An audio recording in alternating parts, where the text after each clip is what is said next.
There's no way Doc Brown's gonna stop me now. Excuse me. I gotta finish my repair work.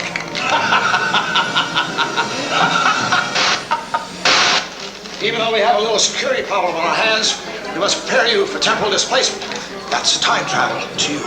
Now, it's crucial that I spend a little time going over the basics of time travel. Perhaps this demonstration will suffice.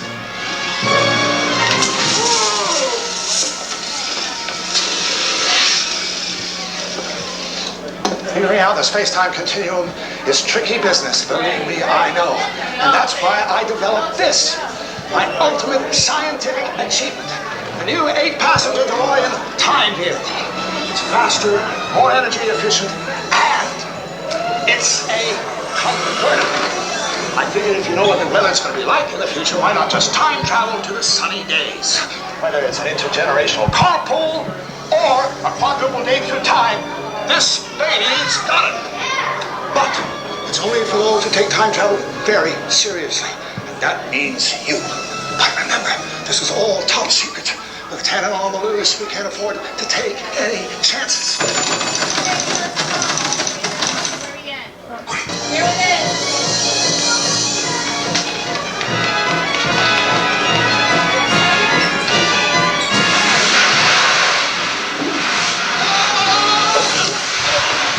Have a nice trip. See you next winter. You idiot! See you next fall! Ma'am?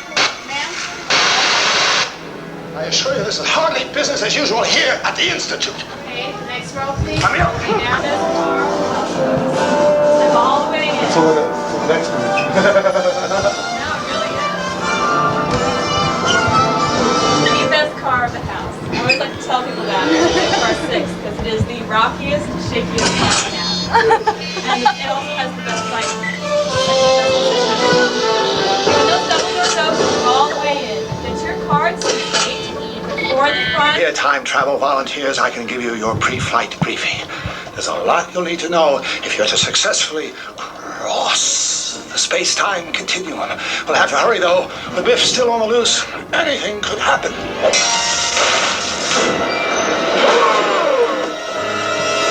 Hello? Hello? Dr. Brown? Biff, how in blazes did you get in here? Why don't you ask these bozos? Doc, one of our time travel teams was conducting an experiment back in 1955. He must have stowed away. Hey, I'm not one to pass up a free ride. Tannin! You shouldn't be here, the president!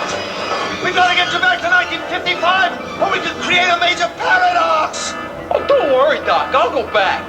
And in style. But first, I'm going to take a little joyride. No! Biff! Love to stay and chat, Doc. I just ain't got the time. What am I saying? I got all the time I want.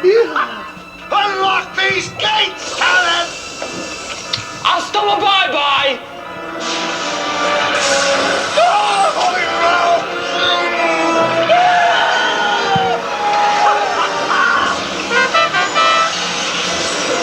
He's got the DeLorean. This is terrible. He's going to alter time. History as we know it will be completely obliterated if he's not stopped. Wait a second. Why didn't I think of this before? My newest invention, the 8-passenger DeLorean time vehicle. That's it. I'll just hop in it. Great Scott, what am I thinking? I'm trapped like a rat in my own office. There's no way I can get to the time machine. Hold on a minute. I can get to it. But my time travel volunteers, you and you and you, you're my only hope. The 8-passenger DeLorean is just beyond that door where you're standing. I can pilot my remote control from here, but I'm going to need you to help me navigate. You've got to catch Biff. The fate of the entire universe rests in your hands. Now try and relax while we go over a few vital safety instructions. Here are a few safety tips you should know before taking off. Watch your head as you step into the time travel vehicle.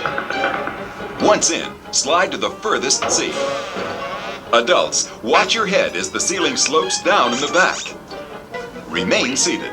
The safety restraint will be activated by one of Doc Brown's assistants. Keep your arms and legs away from the door. Take extra care that cameras and other personal belongings do not interfere with the safety restraint. No photography is permitted during the ride. And please, no smoking, eating, or drinking while inside the time vehicle. We ask that you follow these simple safety tips during your journey across the space-time continuum. Enjoy your flight. I almost forgot. In order to successfully bring Biff back to our time period, it is necessary to accelerate up to 88 miles per hour and bump him. That's right, bump him. The impact of two traveling time vehicles will create a time vortex, sucking both vehicles and time travelers back to their original point of departure. There's no telling where or when Biff may be leading us, so be prepared for anything. Good luck, time travelers.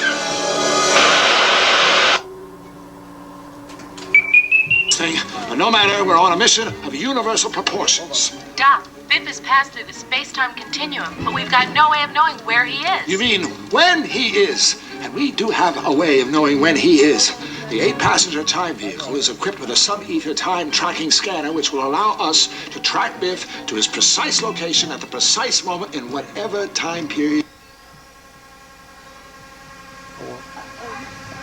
Don't forget, when you see Biff in the DeLorean, accelerate to 88 miles per hour and bump him. Accelerating now to 55 miles per hour, 65, 75, 85,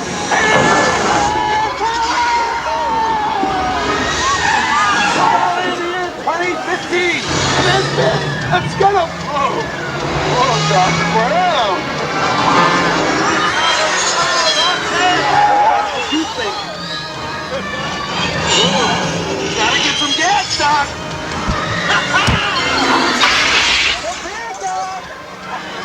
Going down. Going up. Going down. Going up.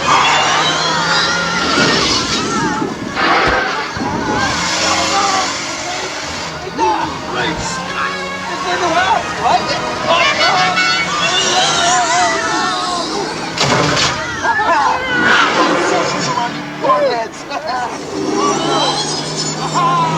Watch for traffic, Doc!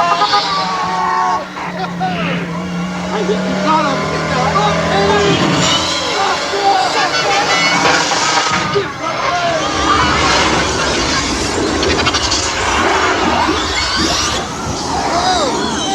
Looks like we're headed a million years back in time! That's still valley below us in the ice! Oh, this is excellent. Back again? Come on in. Kaboom!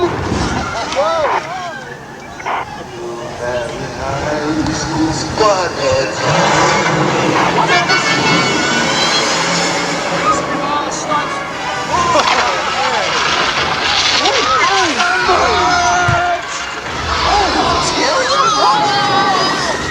See you later. Take care. Blast! The engine's dead. Uh-oh. Everybody lean back.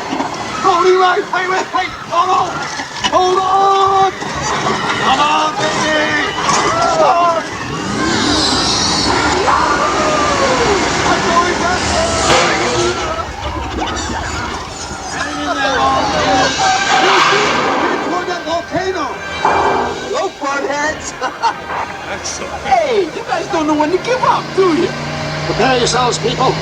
I suspect that the primeval hill valley that we're about to enter could be a pretty rough place.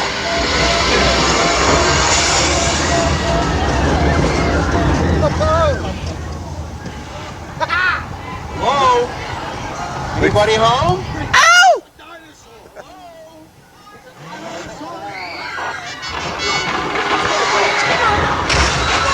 Break this train! The sickle! Calm down, big fella. Calm down. Easy, boy. Easy. Hey, I'm ready. I know this. What is playing? Strong.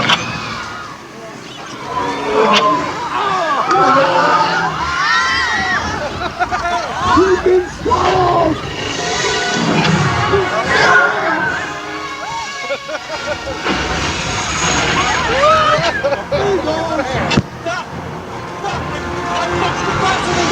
Help me! Doc, hey! Hey! Please, Doc, help me! Hey! Please!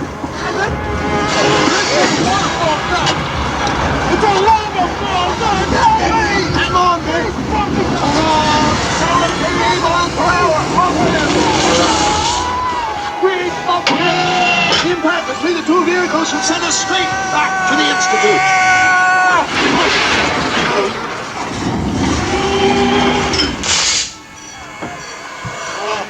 Thanks, Doc Brown. You saved my life. Butthead, get your meat on Not only did you catch me and save the universe, but you proved that my latest invention is a success. Go forth, time travelers, and remember the future is what you make it. Please lift left bar and exit. Hurry up, get out! Or you need some help coming in! Should I walk around that way?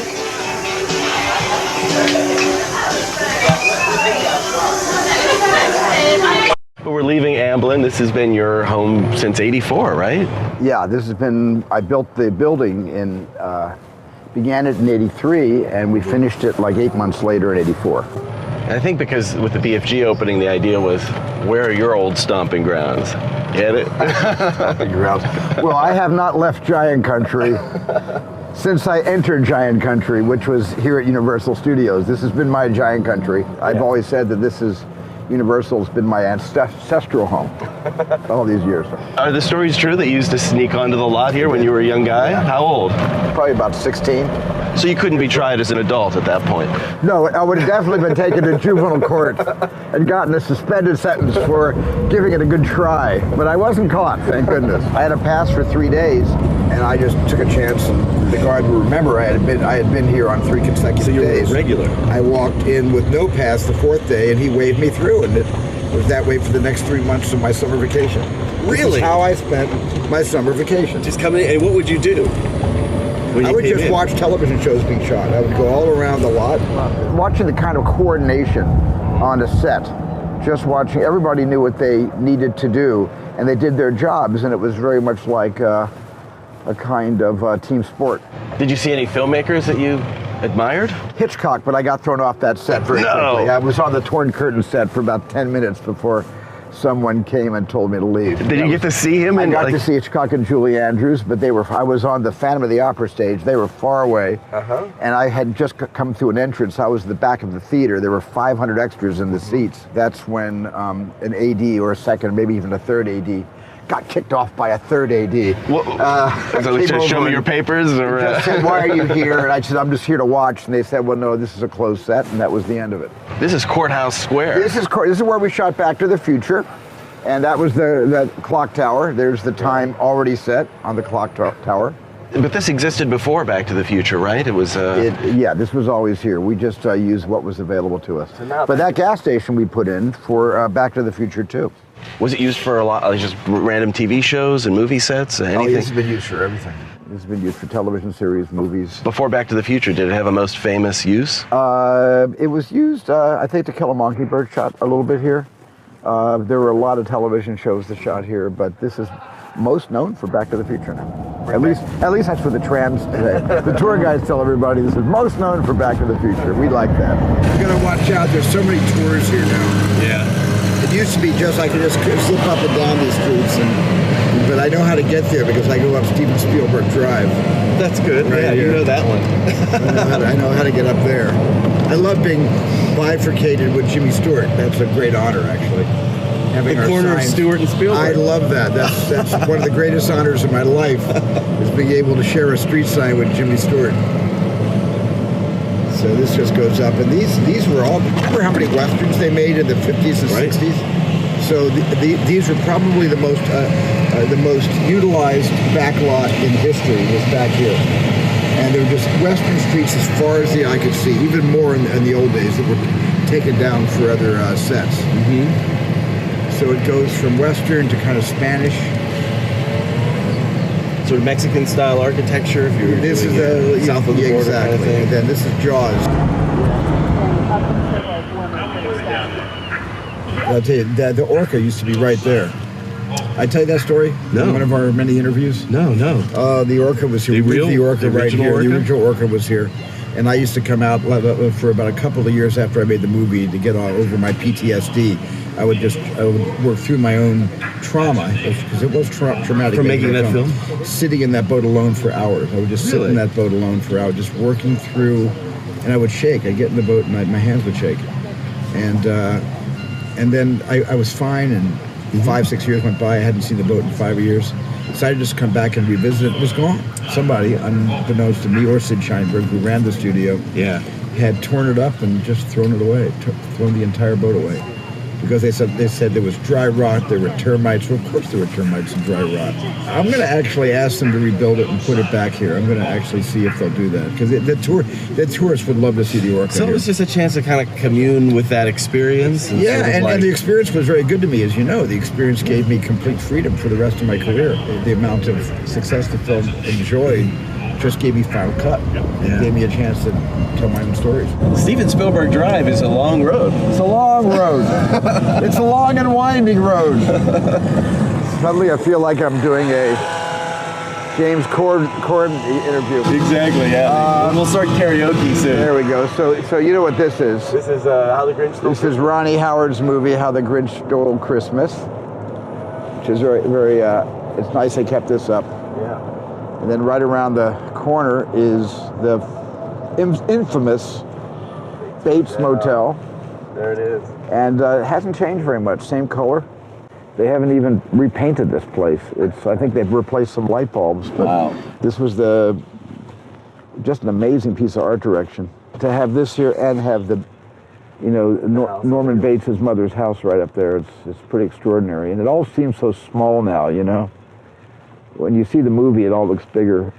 Yeah, just the funny thing about movies, they make everything look bigger. Well, that's a little bit of foreshortening, right? Or actors look bigger, they make directors seem bigger, but we're not. We're really not. So and it was interesting when I shot War of the Worlds here. This is where Rick Carter located the 747 crash. And we bought it for, I think, $50,000 and cut it up into little pieces, brought it up here and built this neighborhood for the crash site. So the houses weren't here yet? We added these houses. This was part of the Rick Carter's production design, to have this entire plane crash right in the middle of the neighborhood. Wow. And then shear the house that they were hiding in half, as you remember from the film. So all of these, it's just kind of scary to come up here. When you see the movie, you'll notice there's not a single body in the scene. Yeah. There's no bodies in the airplane, and nobody's on the ground. That was an illusion that seeing the empty seats I thought was more powerful than having a bunch of dummies or extras. Right. Not to be confused, by the way, but we mannequins strapped into the seats. It was a lot more horrible, I thought, just to have the whole thing empty. And then this is where Lost World was. This is the Lost World set. Oh, no way. This was the second visitor center up here, right around the corner. So that invokes some memories. Actually. Yeah, like what kind? That's how bloody hard all these movies are to shoot. Brings back like stress. I've never had a cakewalk. I have never made a movie that could be, subtitled The Cakewalk. Some of my films might seem like cakewalks, but they're not at all. I like coming on to each movie, with my experience not being what is going to keep me out of trouble. Yeah.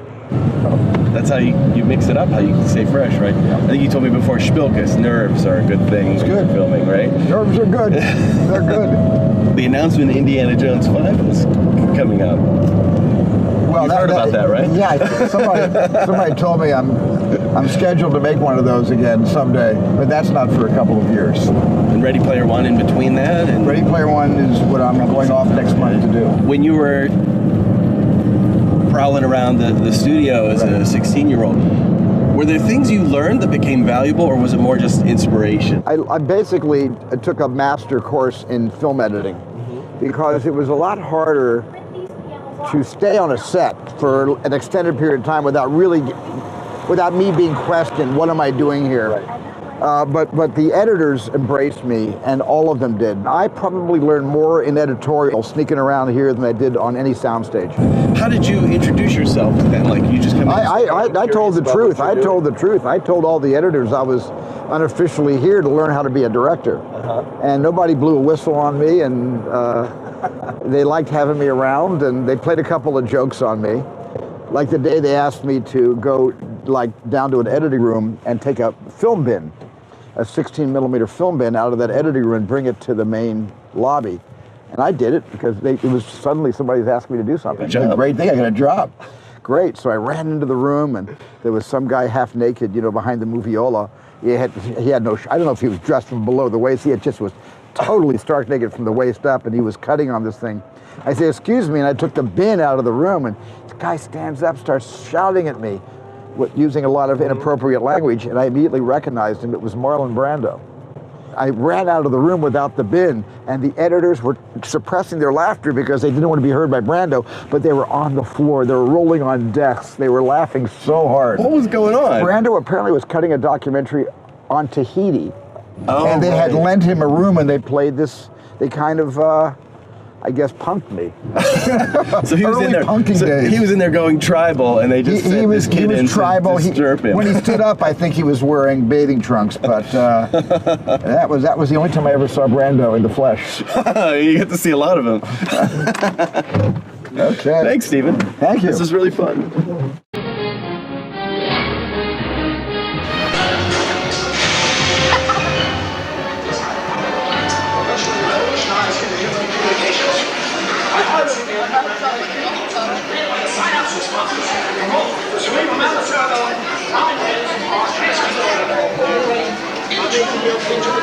Here, let's transfer these into now that I divide US. Here's a ticker. Fine tuning my format, and you know here. Wait for a minute. Party of Lord. A party of two, I'll take you. Go to the... Have a nice trip. See you next winter. Idiot! See you next fall! I assure you, this is hardly business as usual here at the Institute. A mere fluke. Our security system is virtually impenetrable. It'll take a lot more than a hoverboarding hood to pull the plug from this operation.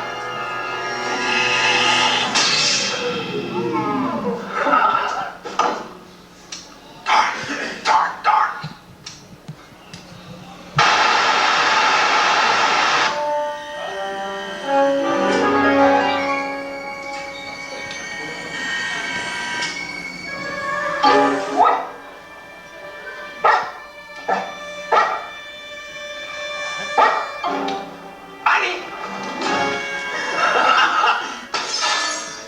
What's that, honey?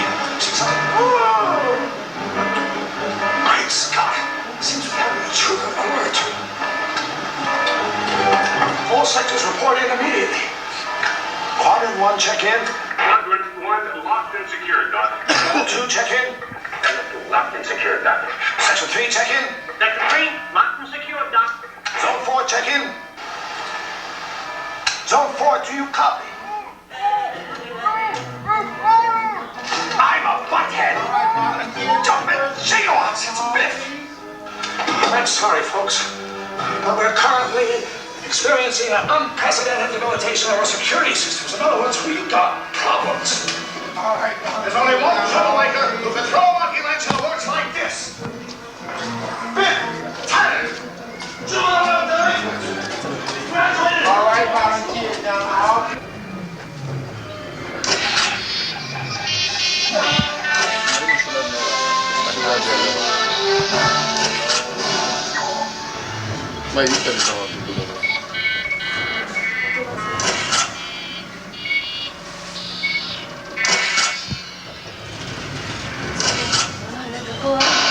Now, please stand by for an important message from the Institute's Chief Inventive Officer, Dr. Emmett Brown. Now that you're here, time travel volunteers, I can give you your pre-flight briefing. There's a lot you'll need to know if you're to successfully cross the space-time continuum.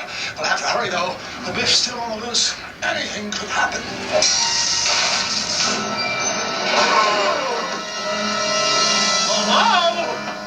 Hello, Dr. Brown. Biff, how in blazes did you get in here? What did you ask these bozos? Doc, one of our time travel teams was conducting an experiment back in 1955. He must have stowed away! Hey, I'm not one to pass up a free ride. Ted! You should be here the present! We gotta get you back to 1955 or we could create a major paradox! Oh, don't worry, Doc. I'll go back. And in style. But first, I'm gonna take a little joyride. No! Biff! Love to stay and chat, Doc. I just ain't got the time. What am I saying? I got all the time I want. Unlock these gates, Alan! Hasta la bye-bye.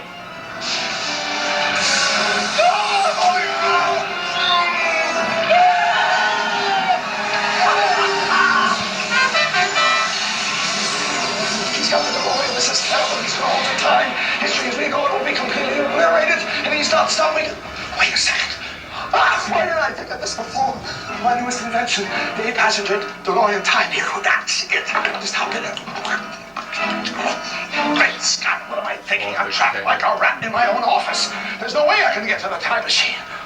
Hold on a minute. I can get to it. What? My time travel volunteers. You and you and you. You're my only hope. The 8-passenger DeLorean is just beyond that door where you're standing. I can pilot by remote control from here, but I'm gonna need you to help me navigate. You've got to catch Biff. The fate of the entire universe rests in your hands. Now try and relax while we go over a few final safety instructions. Here are a few safety tips you should know before taking off. Watch your head as you step into the time travel vehicle. Once in, slide to the furthest seat. Adults, watch your head as the ceiling slopes down to the back. Remain seated. The safety restraint will be activated by one of Doc Brown's assistants. Keep your arms and legs away from the door. Take a time vortex, sucking both vehicles and time travelers back to their original point of departure. There's no telling where or when Biff may be leading us, so be prepared for anything. Good luck, time travelers. All pre-launch system checks are complete. That's our cue. Hang on to your hats.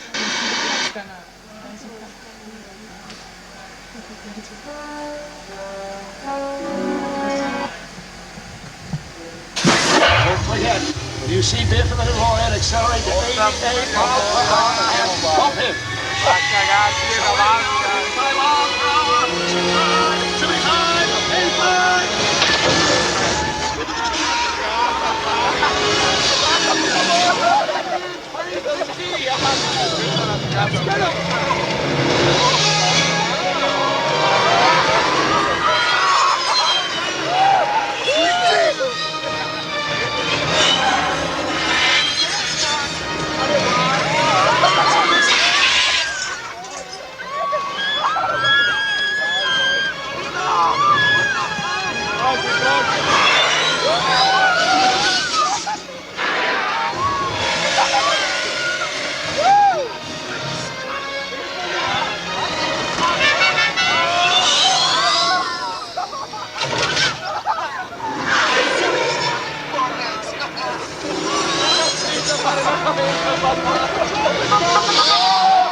Back again?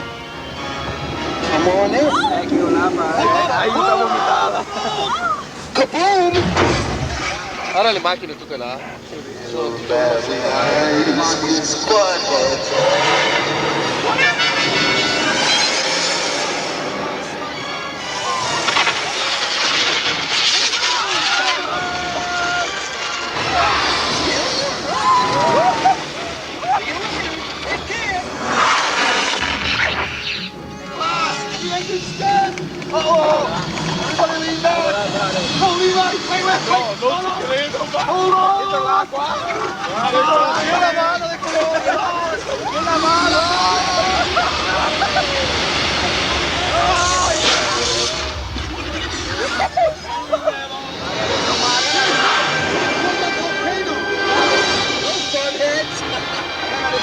Hey, you guys don't know when to give up, do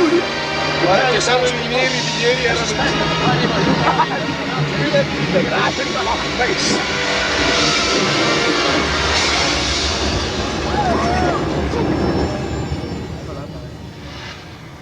Hello? Anybody home? Great Scott, a dinosaur. Hello?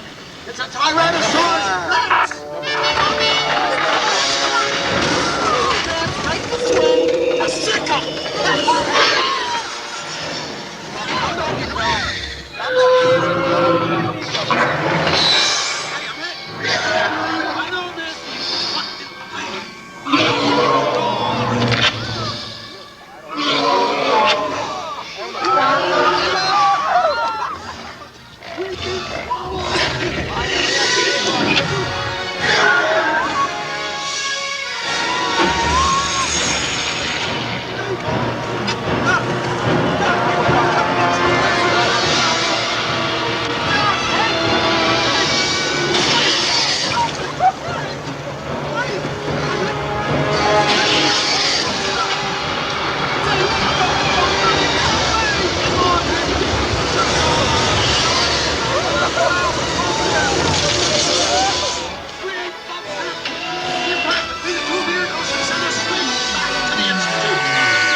Oh, I'm sorry.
Boiling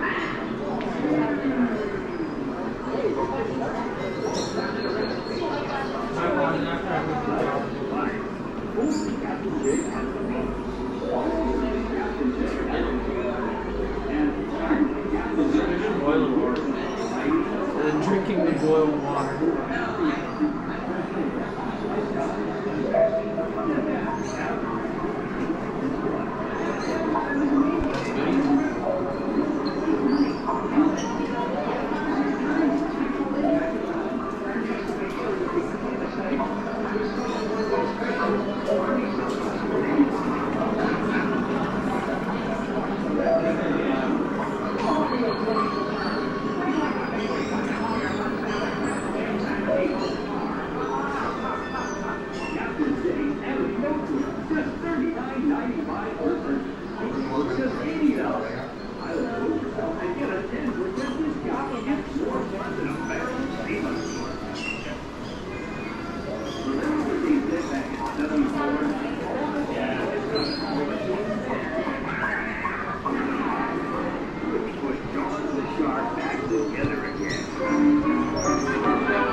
Well, they didn't reckon with me.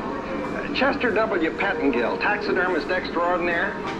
It took me 2,391 work hours and more superglue than I'd care to admit to paste this man-eating mother together. And I can do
Like this.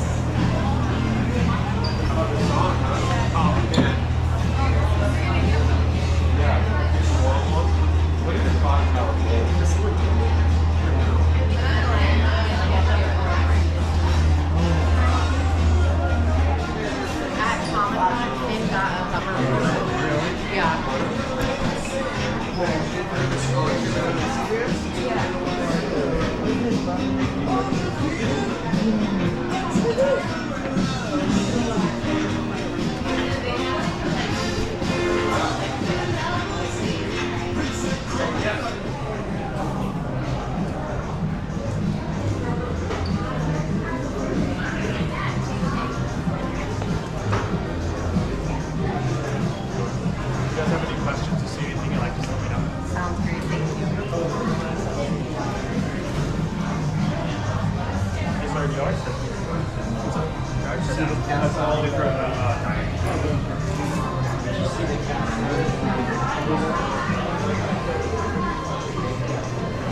We're trying to pay, but it's not online.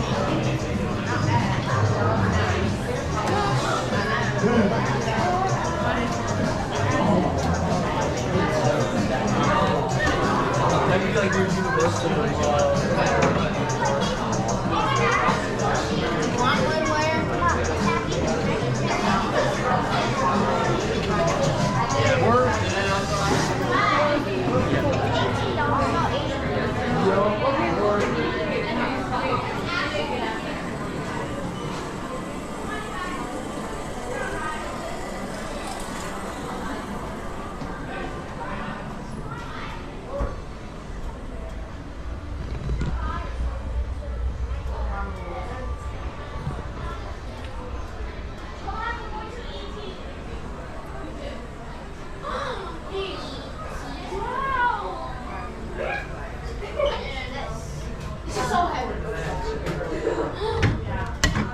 Oh my god.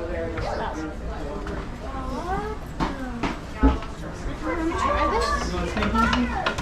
Okay, that's it. Hey, where's the seat? Let's go, baby. Yeah? I thought you were still in there. By the sink. Thank you. I want to go in Mickey. We are.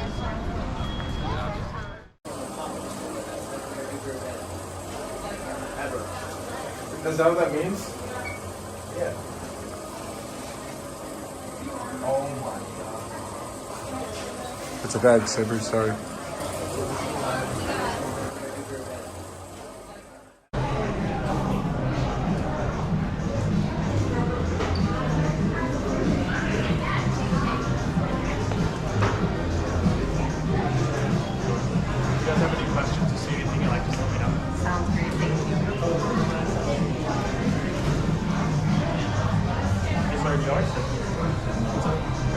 That's all from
Even though we have a little security problem on our hands, we must prepare you for temporal displacement.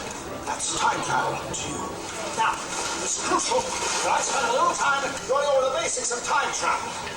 Perhaps this demonstration will suffice.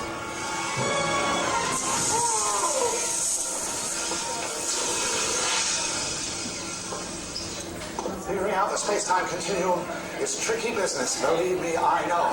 And that's why I developed this, my ultimate scientific achievement. The new 8-passenger DeLorean time vehicle. It's faster, more energy efficient, and it's a convertible. I figured if you know what the weather's going to be like in the future, why not just time travel to the sunny days? Whether it's an intergenerational carpool or a quadruple gate through time, this baby's got it. But it's only for those who take time travel very seriously, and that means you. But remember, this is all top secret. With 10 on the loose, we can't afford to take any chances. Great Scott! See what I mean?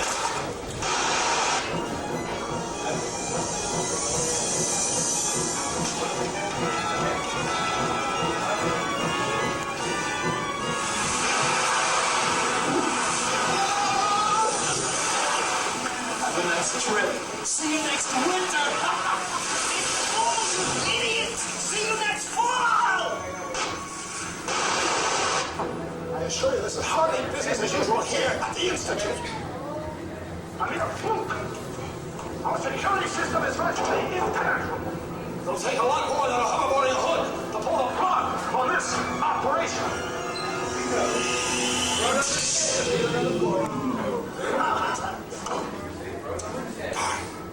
Darn.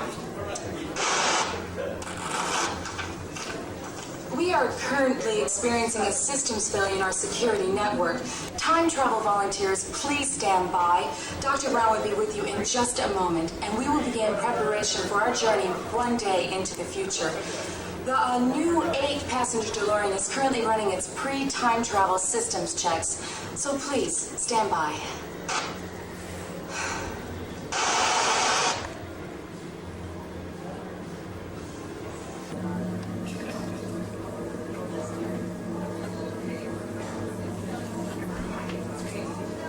Just a letter from this girlfriend. Yeah.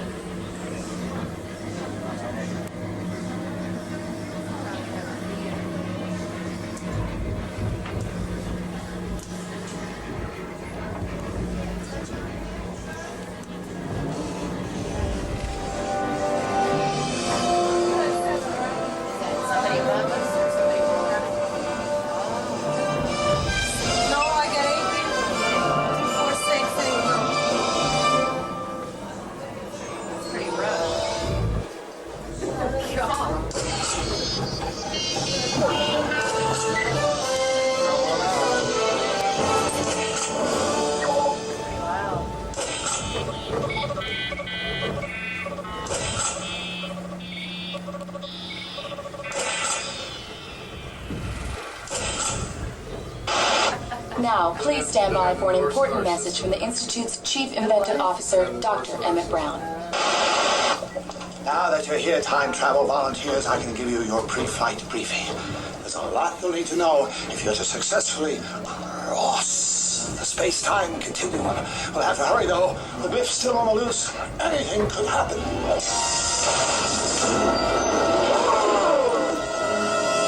Hello? Hello? Dr. Brown? Biff, how in blazes did you get in here? Why don't you ask these bozos? Doc, one of our time travel teams was conducting an experiment back in 1955. He must have stowed away! Hey, I'm not one to pass up a free ride!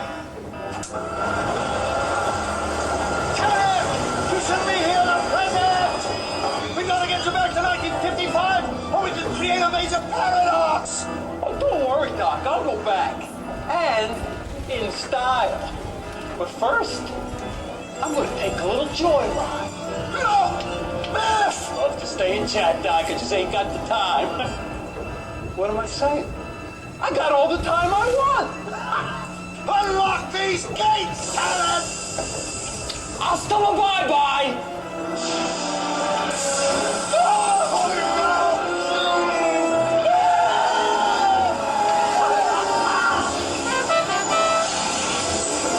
He's got the DeLorean. This is terrible. He's going to alter time.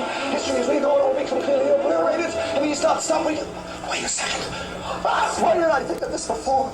My newest invention, the 8-passenger DeLorean time vehicle. That's it. Just hop in it. Great Scott, what am I thinking? I'm trapped like a rat in my own office. There's no way I can get to the time machine. Hold on a minute. I can get to it, but my time travel volunteers, you and you and you, you're my only hope. The 8-passenger DeLorean is just beyond that door where you're standing. I can pilot my remote control from here, but I'm going to need you to help me navigate. You've got to catch Biff. The fate of the entire universe rests in your hands. Now try and relax while we go over a few vital safety instructions. Here are a few safety tips you should know before taking off. Watch your head as you step into the time travel vehicle. Once in, slide to the furthest seat. Adults, watch your head as the ceiling slopes down in the back. Remain seated. The safety restraint will be activated by one of Doc Brown's assistants. Keep your arms and legs away from the door. Take extra care that cameras and other personal belongings do not interfere with the safety restraint. No photography is permitted during the ride. And please, no smoking, eating, or drinking while inside the time vehicle. We ask that you follow these simple safety tips during your journey across the space-time continuum. Enjoy your flight. I almost forgot. In order to successfully bring Biff back to our time period, it is necessary to accelerate up to 88 miles per hour and bump him. That's right, bump him. The impact of two traveling time vehicles will create a time vortex, sucking both vehicles and time travelers back to their original point of departure. There's no telling where or when Biff may be leading us, so be prepared for anything. Good luck, time travelers.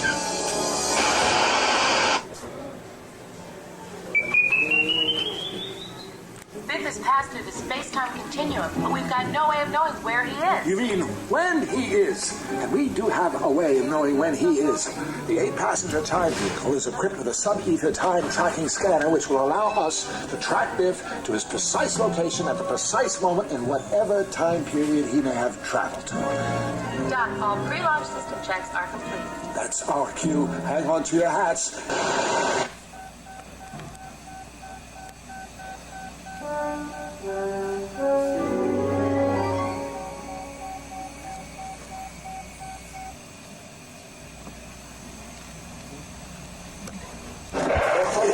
When you see Biff in the DeLorean, accelerate to 88 miles per hour and bump him. Accelerating now at 55 miles per hour.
1,000,000 years back in time.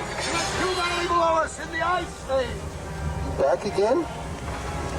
Come on in. Go ahead.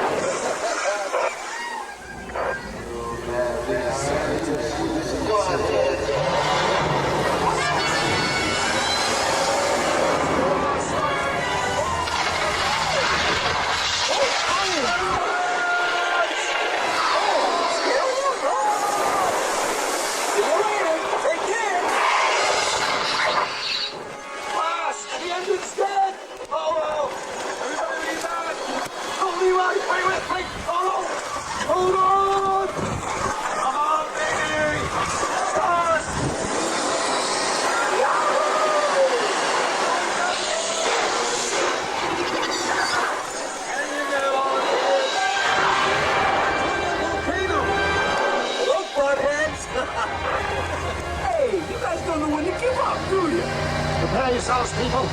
I suspect that the party will Hill Valley about to enter could be a pretty rough place.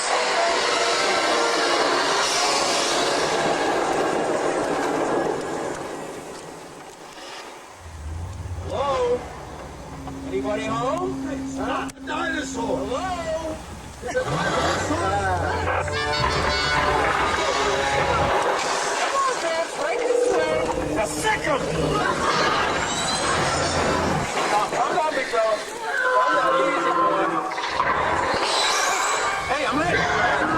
I know this. What is playing?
Go forth, time travelers, and remember the future is what you make it.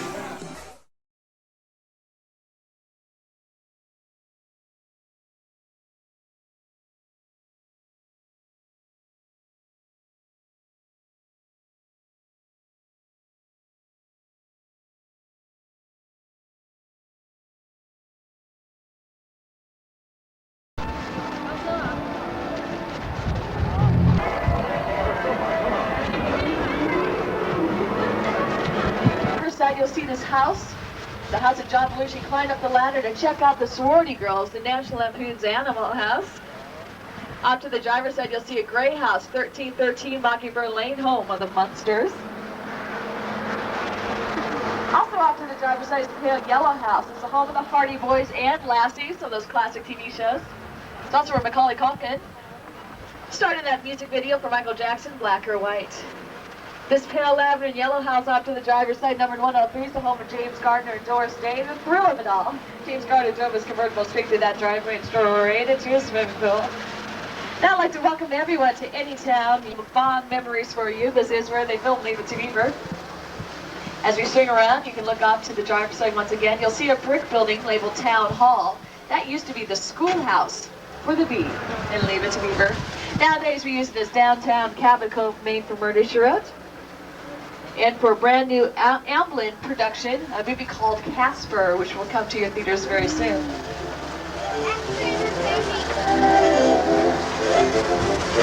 These houses off to the driver's side were used in a movie called The Burb, starring Tom Hanks and Carrie Fisher. That's a funny movie. Beside, you recognize the Fishkill house off to the driver's side. It's the home of the Klopeks, those crazy neighbors that terrorized Tom Hanks in the film. Living right next door in this big, huge gray house was the home of Tom Hanks and Carrie Fisher in that film. You know, Tom Hanks is here at Universal. He's filming a brand new movie called Apollo 13. It's being directed by Ron Howard. The movie also stars Gary Sinise, Kevin Bacon, Ed Harris, Bill Paxton, just name a few of the big stars. As we turn the corner, you can look out to the driver's side. This big greenhouse is the home of Nancy Drew, the detective. And next door is that White House in green trim, the home of Ben Matlock. Matlock is a Viacom series that stars Andy Griffith. Those are facades, it's just the front and sides of the buildings that you saw in those TV shows. But this house off to the driver's side is a little different. It's not a facade. That's a practical set, which means we can film indoors and outdoors of that house. You might recognize it if you are a Murder, She Wrote fan. It was used in Murder, She Wrote. And most known as a chicken ranch, Miss Mona's Chicken Ranch, in the best little horror house in Texas. You can see several houses off to my stride. Down the hill, they filmed a very classic movie called To Kill a Mockingbird, starring Gregory Peck. Next area is what we call Old Mexico. We can transform it into any Mexican City for TV shows like Simon & Simon, a classic TV show. Sequest even filmed in this area, and they also filmed Three Amigos, starring Chevy Chase, Steve Martin, and Martin Short, and Orion film. But only at Universal can we take you from Mexico, cross the border into Texas, do it just like that. Into 6 Points, Texas, that is. Here we are, into 6 Points, Texas. We call this 6 Points, Texas because we have 6 separate streets that represent 6 totally different western towns. Each town has its own saloon, sheriff station, general store, which allowed us to film 6 westerns all at the same time. Back in the old days, we made over 200 westerns a year here at Universal Studios. Carl Lumley, our founder here at Universal Studios, used to set up bleachers in the streets. He used to invite the public to come on in to see great westerns being filmed live. People could cheer as loud as they wanted to for the good guys and boo even louder for the bad. All of our films were silent back in those days. Outside filmed through the windows to stay nice and dry. That was used recently for a new Fox TV show called Virtual Reality that you'll see very soon. Up to my side, you'll notice we throw nothing away. This is our prop graveyard. The gray spaceship was used in The Thing, starring Kurt Russell. Many of the Army vehicles were used in MacArthur, starring Gregory Peck. And a small lake off to my side became the entire Pacific Ocean in McHale's Navy, starred Tim Conway and Ernest Borgnine. I think I should tell you that there is a rumor about this area. It's just a silly rumor, but it's said that the crew of McHale's Navy left a couple of underwater mines in these waters, but I don't know. I guess it's true. We better look out for some more underwater mines just in case. All right, now get ready as we go through the Red Sea, inspired by the 10 Commandments, where Charlton Heston, as Moses stood on the cliff, raised his staff, commanded the waters to part. Part the waters! And that's how we do it here in the Hollywood. Let's see if it works. Ray, stop. Ray, stop. Stop! Yes, pick up anything on the floor. Please remain seated. Keep your arms, legs inside the trim because we're going to go under the sea. We're going to go through the Red Sea. You might remember Charlton Heston as Moses standing on that cliff, raising his staff, commanding the waters apart. I don't know about this, but here we go. Ray, I'm going to kill you.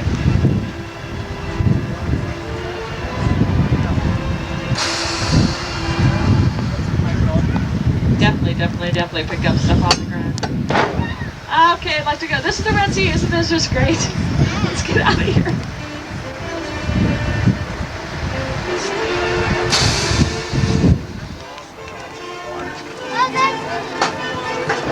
I had my eye on a certain prop for a long time. Is that sword that Kirk Douglas used in Spartacus? I love that sword. I always like to come over here because this is where they filmed Spartacus. This is ancient Rome, where we filmed that classic movie that starred Kirk Douglas, Sir Laurence Olivier, and Tony Curtis. We even filmed part of The Shadow, starred Alec Baldwin, Tim Curry, and Penelope Ann Miller from Carlina's Way. It's like the only time I've seen the third or fourth card. How you guys doing? It's the only time. My fourth card.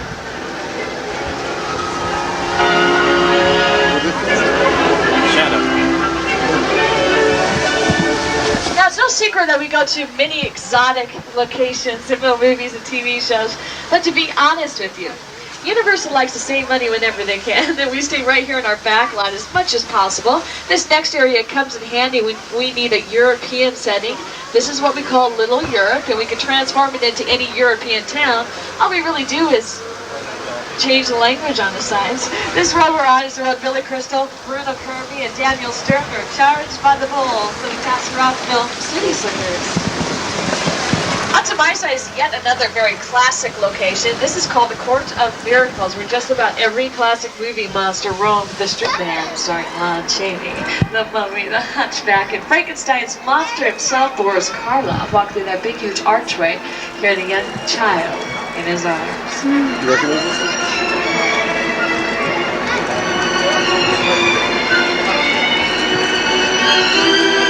These buildings that you see actually burnt down in a bad fire that we had here at Universal Studios, but with the help of actually a styrofoam, foam rubber, and fiberglass.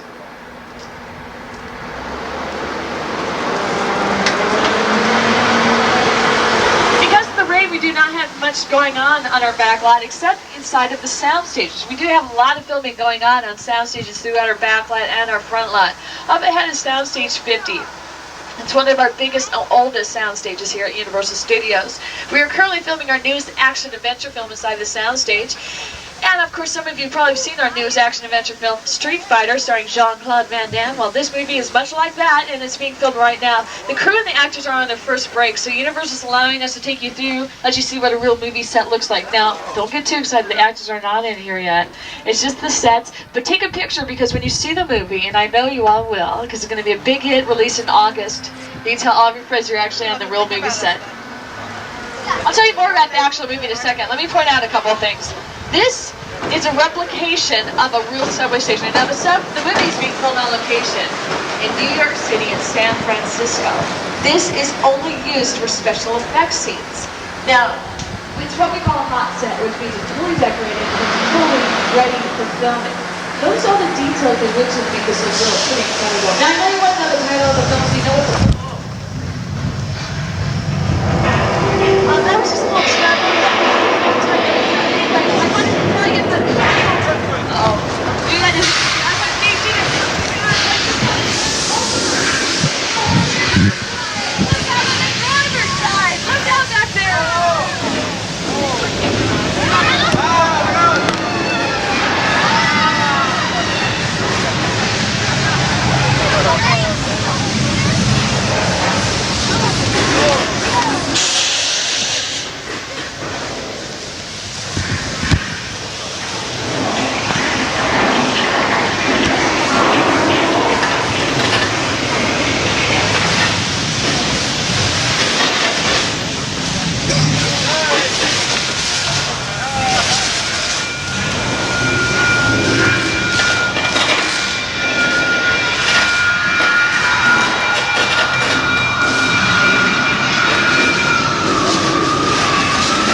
Survivors of earthquake.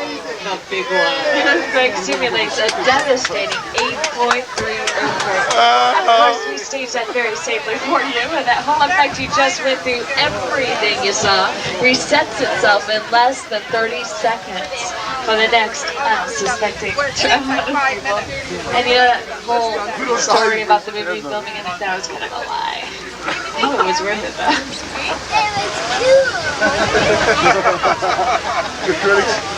Now, once again, we look out to the driver's side, you get another look of our western streets. Now, I want to point these out. This is the oldest location on our back lot, and many of the buildings on our western streets are built only on a 7/8 scale, which back in the old days gave the illusion of the actors like John Wayne being bigger than life. And they literally were. When the men stood against the smaller buildings, they were bigger and brawnier and masculine.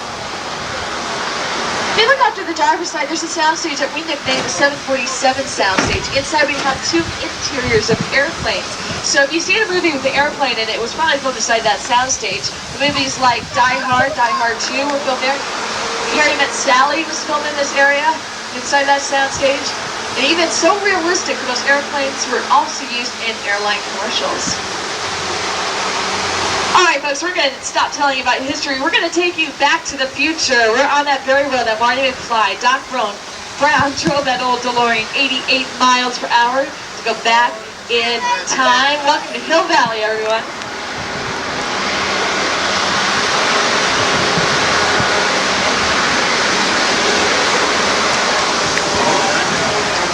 This is Courthouse Square out to the driver's side, where we filmed all three Back to the Future movies. Burned up too. That clock tower should look a little familiar to you, especially if you went on Back to the Future the ride. That clock tower is the same one you crash through. You drive right through to go Back to the Future. That's also where Doc Brown, played by Christopher Lloyd, harnessed that bolt of lightning that propelled Marty McFly, played by Michael J. Fox, Back to the Future.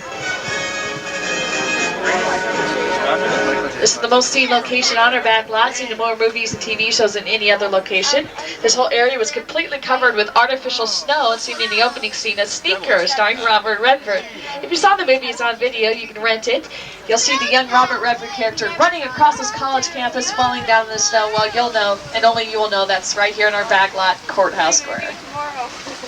All right, we're moving on to what we call our metropolitan streets. We can turn these into any city, any neighborhood, any time period in history. All we do is bring out the right props. These streets have been seen in TV shows like Lois and Clark, The Adventures of Superman. They filmed here just about a week ago, so look for it in upcoming episodes.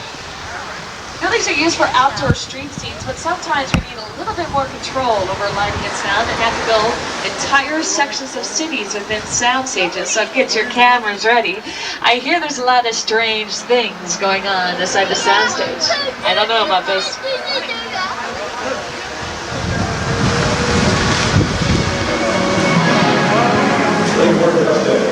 Destruction continues east, causing thousands to flee their homes. Police admit that they are powerless to stop the enraged beach. Military units are rushing to the scene.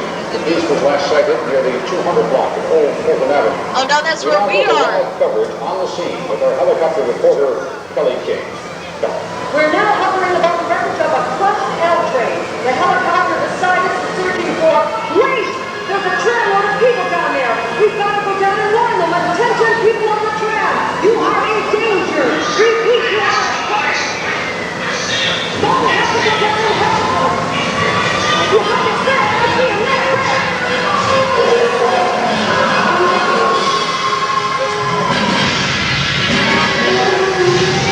Oh no, look out. Look out, Victor, look out. Oh no, Ray, let's get out of here quick. Uh-oh. I see gorillas in the mist. Oh no! There he is! I don't believe it! It's King Kong! Look out! Oh no, he's got a hold of the cable! Let's bring him up!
King Kong, the world's largest animated creature. He stands at over 30 feet tall, weighs over 13,000 pounds, 600 pounds of which was all hair. King Kong made his movie debut in 1933 with actress May Ray. He came to New York City in the 1930s with the movie The Shadow, which starred Alec Baldwin, Tim Curry, and Penelope Ann Miller from Carlito's Way. For The Shadow, they filmed that all right here in our back lot, so they really transformed this area into the 1930s. Speaking of Seattle, the movie Harry and Henderson starring John Lithgow, and off to my side, that street is the street that Macaulay Culkin ran down in the 20th Century Fox film Home Alone 2, Lost in New York. This became London at the turn of the century in Bram Stoker's Dracula, Columbia Picture, and London in Wayne's World 2, a Paramount film. Right now, they're getting ready for filming of a new movie called How to Make an American Quilt, a movie that will star Winona Ryder, filming right here at Universal Studios. Now, all these buildings that you see actually burnt down in a really bad fire that we had here about 4 years ago. But with the help of Academy Award-winning art directors and with the help of Steven Spielberg, they rebuilt all of these buildings to be exact replicas of the original buildings. So actually, they're the newest structures that we have in our backlot. That's why we thought it might be appropriate to take you to the oldest structure next. It's coming up on my site. So if you want to get your cameras ready, I highly recommend you getting a picture. This is so historic. Back in 1915, Universal Studios was founded by Carl Laemmle. This bridge that you will see off to my side was the first thing they ever built. So the bridge has been around a long time. First used for a silent western film, the bridge has also been used for westerns throughout the years and for new TV shows and movies that film here at Universal Studios all the time. So when we take you over the bridge, I will... Excuse me.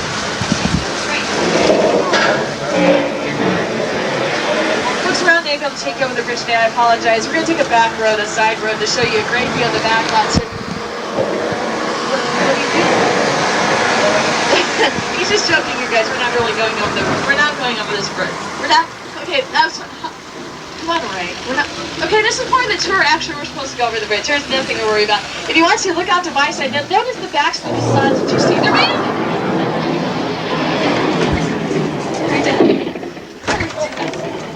Ray, we survived this. I'm going to kill you.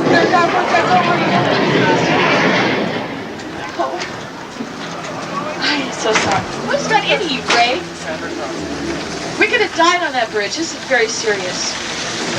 From now on, you better just listen to me, because who's the boss here? Who's the boss, Ray? It's Japanese. Operates hydraulically, and yes, you can see the bridge put itself back together again.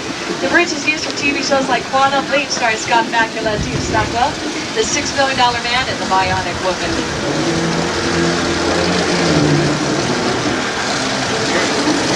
We do have a lot of illusions for you today on this tram ride tour, but when it comes to our movies and TV shows, we're a little bit more serious. We want everything to at least appear to be realistic for the cameras. That's why we have this very, very large greenery department off to the driver's side. We have over 5,000 different plants and trees that range from the size of 2 inches to 30 feet tall. They're all film I highly recommend. The A-Team Man from A-Team starring Mr. T and George Papard. Several picture cards from Back to the Future. There's the DeLorean, the flying taxi cab for the year 2015, and the black convertible that Vic drove in the 1950s. But do not put your cameras down, because something big is up ahead. Actual sets used in a movie called The Flintstones. Welcome to Bedrock, everyone, where we filmed The Flintstones. These sets were used, and off to the driver's side is Barney Rubble's house from the film. I star John Goodman as Fred Flintstone, Rick Moranis as Barney Rubble, and Elizabeth Taylor as the mother-in-law Pearl. These are prehistoric picture cars off to my side of the tram.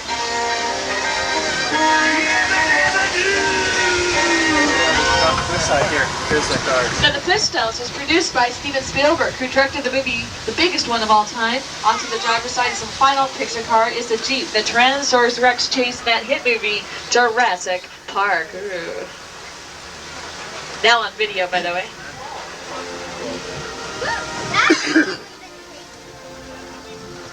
Actually, if you haven't seen Jurassic Park, see it. It's on video. You can actually own your own copy. See the Tyrannosaurus Rex, the Raptors, all the dinosaurs whenever you want to. Some of that movie is filmed right here at Universal Studios on the sound stages, and the rest was filmed in Hawaii on location.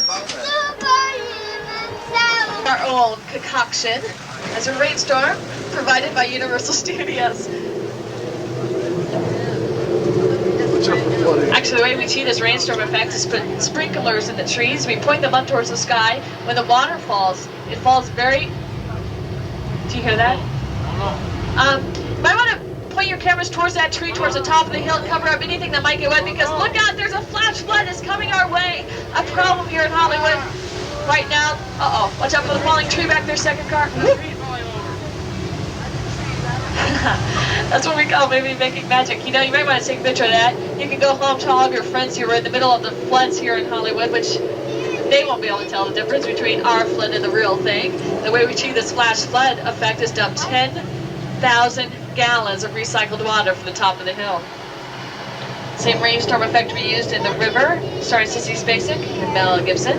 Also used in a movie called Fletch Live, starring Chevy Chase.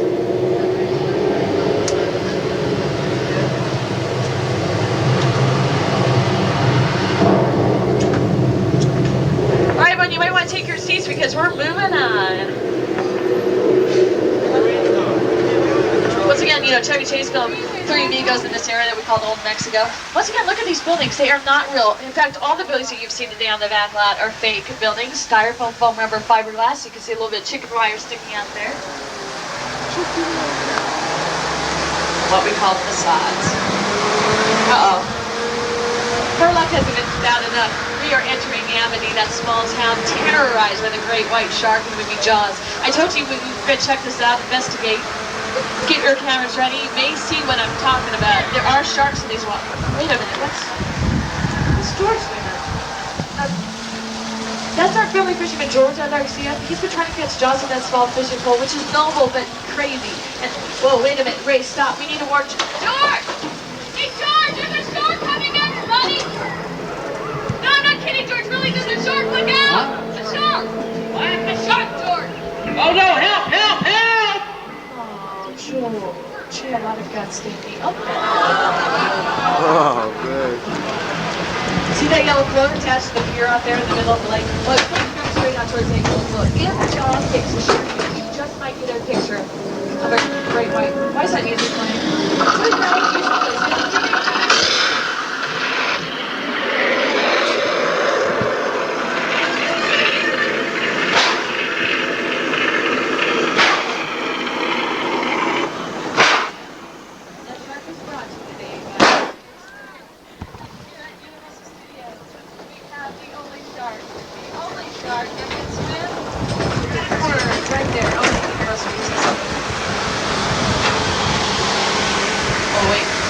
I cannot believe my eyes. Could it be true? George, our fisherman, is back? He's alive! All right, George! If you did not get a picture of Jaws Lake or of George, you do have a second chance. As we go up this hill, look very closely off to the driver's side, get a nice view of Jaws Lake, which also doubles as quaint cabin cove Maine in the hit CBS series, Murder, She Wrote, starring Angela Lansbury.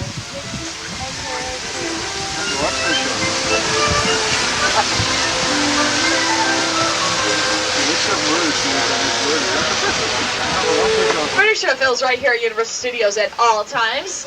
Quite often on soundstage on our front lot, but also throughout our back lot as well. I've been mentioning it during the tour. In fact, once again, off to my side, you'll see more locations used by Murder She Wrote, which stars Angela Lansbury and Jessica Fletcher. Murder Show filmed a lot last season at Miss Mona's Chicken Ranch, the best little horror house in Texas, off to my side of the tram. We drove past it a while back, but I wanted to point out something else about the Chicken Ranch. Remember how I told you it was not a facade, you could film indoors and outdoors? Well, the Chicken Ranch splits down the middle. So you pull it apart like a big huge doll house, and that's how they film the indoor scenes. Of course, it is used for Murder Show. In fact, Jessica Fletcher was all over gardening right in the backyard of the Chicken Ranch.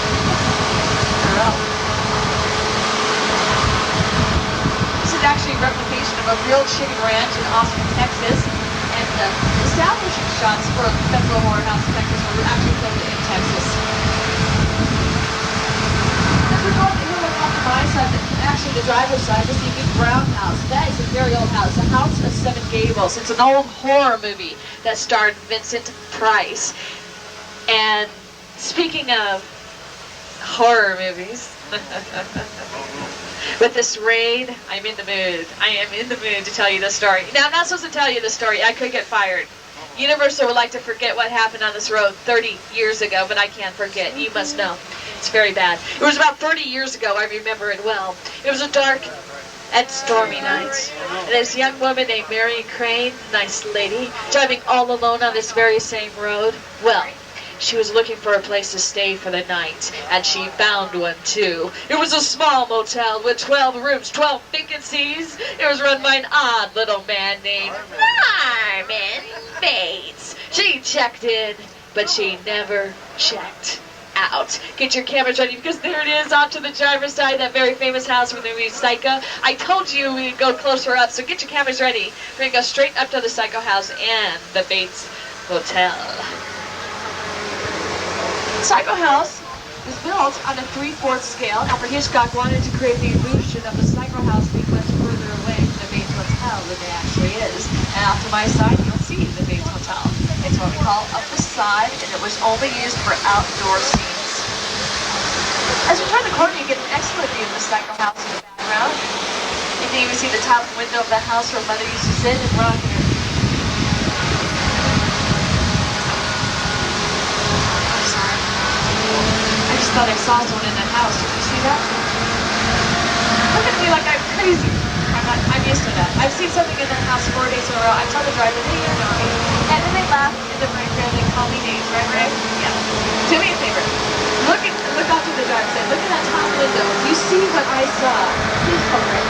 Is that top window the one from Ray's place? Bring it back down and look right out there because I saw it yesterday. It was pretty far back. Ray, would you just look? Come on, Ray, look. Did you see that? Did you see that? You saw it. You saw it. Yes. Ray, I have proof. They saw it. They saw it. It's Mother. She's still rocking it. Ray, I'm not crazy. I'm not crazy. Tell me how to drive. I'm not crazy. I'm not. You know, this log cabin next to the Cycle House is much different. We filmed indoors and outdoors, and it was used in Naked Gun 33 1/3, the final insult, a Paramount film starring Leslie Nielsen, and The Great Outdoors starring John Candy and Dan Aykroyd. That red log cabin off to the driver's side was used in a cable series called Tales from the Crypt. In fact, we have a movie out in theaters right now based on that cable series called Tales from the Crypt presents Demon Night. Side on top of the hills, the neighborhood where Beethoven lived in the first movie starring Charles Grodin, and in the sequel Beethoven's Second. And off to my side, you can't miss it, is the largest standing backdrop in Hollywood. It's being painted right now. It used to be a blazing sunset for Sequest and DSV and a Guns N' Roses music video on MTV. At one time, it even became the Bahamas for Dogs for Revenge starring Michael Caine. I wish we were in the Bahamas right now. I'm cold and wet. That happens when you travel up to 12,000 feet elevation like we have. With all the rain, we got a little snow up here last night. This is a lot for us. The road we usually take is sort of blocked off, but we're going to take a shortcut through this ice tunnel, which is safe. Of course it's safe. As long as you stay very, very. The slide is good trick now. Please don't do that. Let's just do it.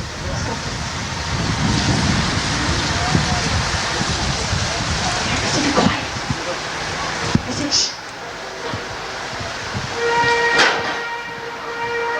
We're gonna die. Say your prayer. We're going to die. I can't believe it.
Tilt a little. It's just the walls moving round and round and round, and that made your stomach move round and round and round. And we got a little dizzy, and you were leaning, and you know who you are.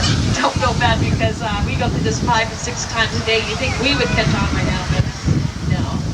Rain falls for it every single time, so don't feel bad. Now, if you get your cameras ready out to my side of the train after you cross this green wall, it's a great view of our San Fernando Valley. You're going to get an excellent view of it, so you might want to get your cameras ready. Up to the right, you will see the Warner Brothers Studios. They're our neighbors. If you look down, you get a nice view of the historic Backlot where we were a moment ago. And you also see the first view that our friend E.T. saw when he first came to Earth, and a spaceship abandoned him when an 11 years ago. Hey, look, we're going to stop you for a second, so if you want to take a picture, get your cameras ready.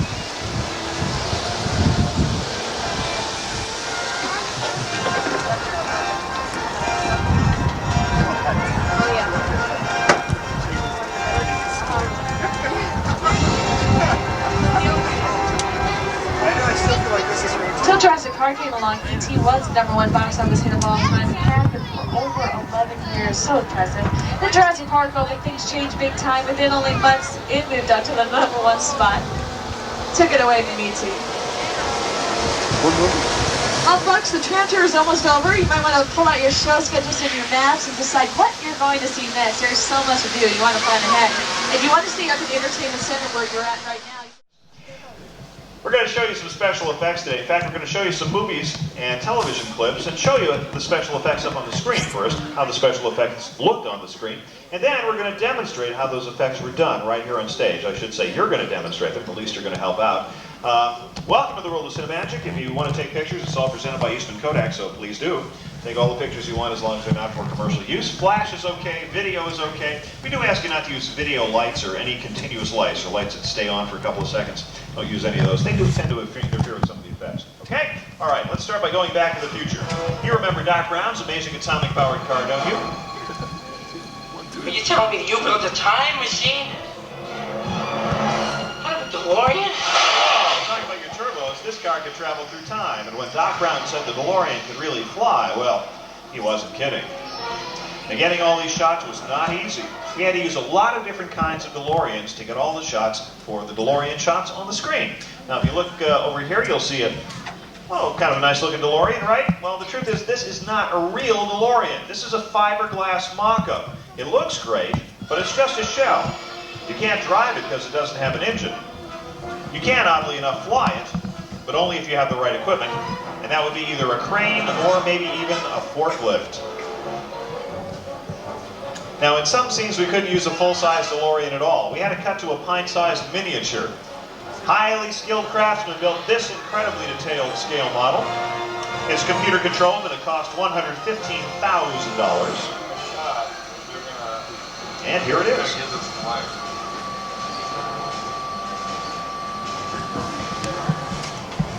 Now, this miniature was filmed in front of a blue screen. That allows us to put any background we choose behind it. The sequence you're about to see up on the screen took weeks to prepare and 8 days to film with the help of a computer, all for only a few seconds on the screen. Of course, when you get exactly what you're looking for, it is all worth the effort.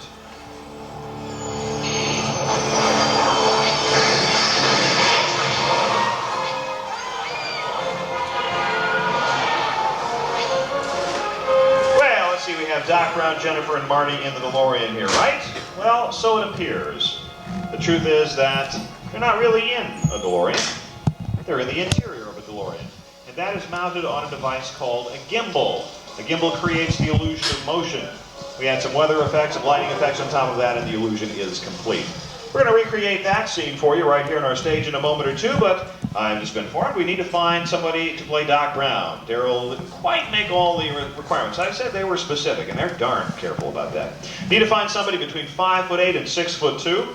100 to 200 pounds, between the ages of 18 and 50, not afraid of heights, and, well insured, I guess.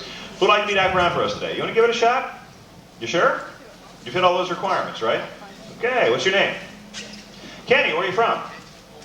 Omaha, come on up. Hey, you guys like members of some secret organization or something? They're all wearing these little yellow robes. What is that all about? Oh, they're going to take you back there. Okay, Kenny, thank you very much. And action. Start rocking that car nice and smooth up and down. Beautiful job. Jennifer is smiling in terror. That's right. All right, we're going to add some weather effects now. Some wind. Drive that car, Dustin. Wind, clouds, headlights to simulate traffic. A little bit of rain, some windshield wipers. Oh, you're looking good. Look terrified, Jennifer. You should be terrified. Marty can't see over the steering wheel. Scream, Jennifer, scream. Or just laugh a lot. Either one. Good. Like it, cut it, print it. Beautiful job. Let's have a nice round of applause for our volunteers for helping us out today. Hey, thank you. Did a good job there. All right, have a seat down there in the front row and join your family later. How did those actors stay up in the air? Well, it was special effects. Okay, really, it was a truck. What appears to be hover power is actually horsepower supplied by a truck, but that's only in some scenes. In other scenes, Griff and his gang and Marty are held aloft by sturdy wires. Those wires are made invisible through the use of computer graphics. This time-consuming and expensive process actually scans every frame of film and then replaces the color of the wire with the color of the background, making the wires invisible. It's an amazing process. Here they are filming at Courthouse Square on the Universal Backlot. As you can see, it's a good-looking set. They did a great job making this set look like the different time periods in Back to the Future. And of course, that took a lot of work. You'll recognize the different time periods in the movie, and of course, I'm sure you'll recognize the scene where Doc Brown, played by Christopher Lloyd, is on the tower trying to get those cables together before the lightning strikes so Marty can get back to the future. But guess what? That wasn't done out in Courthouse Square. The scene with Doc Brown was done inside a soundstage just like this. Because of the stage like this, we have better control over all the effects. Lighting, weather, and even sound. As we're about to prove with the help of Kenny. Hey! Oh, it's not Kenny. Kenny's, what, too tall? He's just not there. Oh, okay. Well, you know, it's one of those days. So, where are you from? Texas, okay, very good. All right, and you're going to be Doc for us today. Oh, there's people up here. Okay, now listen, Doc, very simple scene now. As you probably know, the lightning is about to strike the clock tower in the middle of this big thunderstorm. And when the lightning strikes the clock tower, Doc has this cable rig, so it'll go down the cable, hit the DeLorean, and send Marty back to the future. But, problem is, of course, the cables come apart. So what you have to do is you have to put the cable together when I call action, all right? All right, from our camera's point of view, it looks like you're high above Courthouse Square. Let's start those weather effects. A little bit of wind, some clouds, some headlights to simulate traffic, a little bit of rain. Oh, you're looking good. Big thunder and lightning, that's all we need now. Okay, now plug it in there. There you go. All right, beautiful job. Now plug it in. You gotta plug it in, please. Don't wait.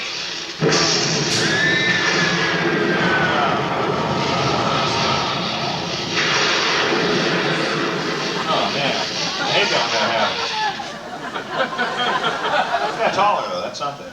You know, ladies and gentlemen, the most important ingredient in any special effect is your imagination, so hang on to it. You're going to need it again when you visit the magic of Alfred Hitchcock next.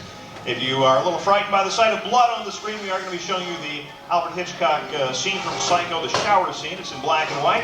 It's one of Alfred Hitchcock's most horrifying scenes. So if you'd like to not see that, it's all right. Stay here, and they'll come and take you to our third set, the final part here in the Hendersons. Otherwise, take your belongings. We'll see you next door.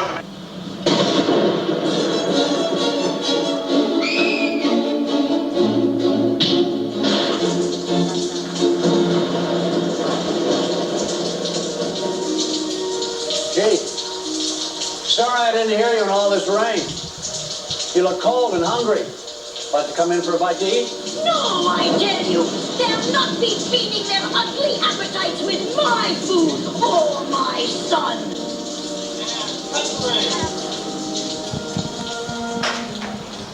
Alfred Hitchcock's Psycho. The story of a young man and his mother. One of them being not quite, well, you know. Hi, I'm Anthony Perkins. As you may recall, I played the role of Norman Bates in what became the most famous of all of Hitchcock's films. Hitch was a master storyteller.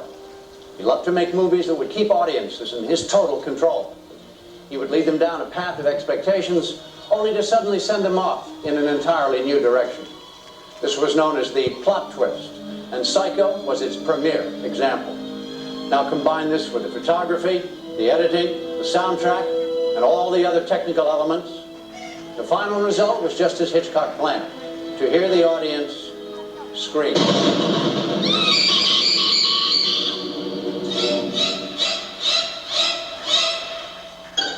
Ooh. Scare you? Pretty good, I bet, huh? Now, Alfred Hitchcock was quite good at scaring people. He was a master of using the camera to create terror and suspense. He was systematic in calculating in his use of camera angles. Every shot was carefully storyboarded or drawn out long before he gathered his cast and crew here on the Universal Studios lot. By planning a series of images, Hitchcock was able to imply the violence in the scene and really leave it up to the audience's imagination. Now, when Hitchcock did the shower scene in Psycho, he built scaffolding around the shower set. Then he mounted his cameras in specific locations to get just exactly the shot that he wanted. Janet Leigh stood in the shower, being photographed from the many camera angles that Hitchcock had chosen, much as the cameras are picking me up right now. During the final stages of filming, I guess Hitchcock felt that Janet Leigh's performance was getting a little bit tired. So according to Hollywood legend, he wanted her to have that shocked expression on her face again. So he replaced the warm tap water in the shower with ice cold water from a refrigerator just to make sure that she was shocked. She was. Her performance, along with the chocolate syrup that was used for the blood going down the drain, were the only ingredients that Hitchcock needed to create a truly terrifying and memorable scene. So here it is. A scene that really shocked him back in 1960. So much so that many people actually stopped taking showers and started having themselves dry cleaned. Very scary scene. Remember, it's only a movie.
After all these years, well, I still find that scene a bit chilling.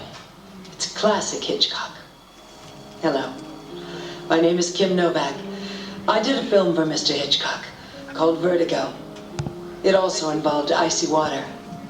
Despite the fact that I never learned how to swim, Hitch had me jumping into San Francisco Bay. Fortunately, I had Jimmy Stewart to rescue me. Alfred Hitchcock used an endless variety of tricks and techniques to create the illusion of reality in his films. For instance, when we made Vertigo, Jimmy's character is petrified of heights. So Hitch dreamed up an amazing effect that combined camera movement and model photography that gives the audience the dizzy sensation of vertigo.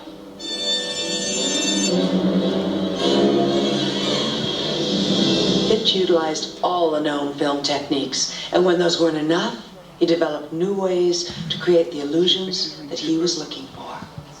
A favorite trick was his use of blue screen or matte photography to create exotic, dangerous situations without ever leaving the studio in Hollywood.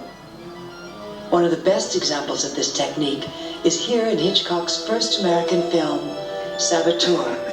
In the final scene, the handsome hero and the Nazi agent fight it out at the top of the Statue of Liberty, high above New York Harbor. Come on, tonight. They're really atop a full-size hand and torch on a soundstage. Scenes of New York Harbor were shot by a separate crew called a second unit and matted in with the scenes of the handsome hero and the evil villain hanging on for dear life right here in Hollywood. Well, now, of course, it'd be far too dangerous to have Norman Lloyd and Robert Cummings up on the Statue of Liberty, so Hitchcock did it inside a soundstage just like this. And if you look at the screen, you'll see how. Looks like Norman Lloyd's in for a big fall here, but the truth is he's not really falling, he's actually sitting in a chair. Yes. The only is a blue screen, and anywhere the camera sees that color blue, it replaces it with another background. Of course, it looks black on our screen. And we're going to demonstrate this for you right now and give you a little better idea how it was done. We're going to do the scene just as Hitchcock did it many years ago, nearly 50 years, in fact, over 50 years ago. So we've got our volunteers in spot here now. Daryl, you're looking good there. Move, put your arms up like you're hanging on. Yeah, perfect. And move forward just a teeny bit, just a little bit forward. There you go. Now we're going to replace your background. You'll notice that Daryl is standing on a blue floor, right? So anywhere the camera sees that color blue, it replaces it with some other background. Whatever the director wants. We can put you into a variety of unpleasant situations, Daryl, but I think we're just going to have you hanging on the Statue of Liberty today because you're going to be the villain in the first part of the scene. So think villainous thoughts. I'm going to be with you in a moment. Now, when we come to you and I call action, I want you to pretend, act. You are the villain, you're hanging on the Statue of Liberty, you're about to fall off, you're looking up at the guy who's trying to save your life, but he's not going to be too successful at that. So be really terrified, okay? Now, for the person falling off, we're going to switch the villain duties over to Ken, who's going to do the big fall for us today.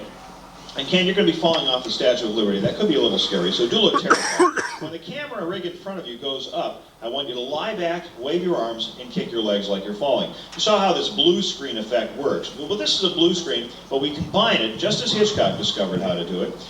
He combined it with a camera rigged to fly up away from the actors. So when we do that, and the camera goes up, Ken, it's going to look like you're falling. So I want you to lie back, wave your arms, and kick your legs like you're falling. And of course, you should look very concerned. Okay? All right. Stand by, ladies and gentlemen, for the final scene from Alfred Hitchcock's Saboteur. Today, and today only, starring Robert Cummings, Daryl, and Ken. And action!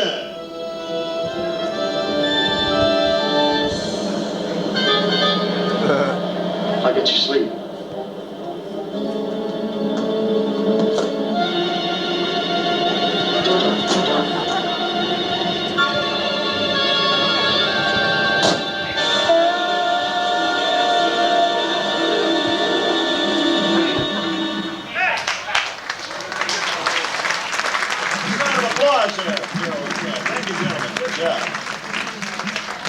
And with that delightful bit of Americana, we reluctantly drop our curtain.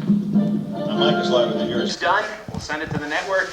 Believe me, they're boneheads. They'll never know the difference. Here we go. Ready?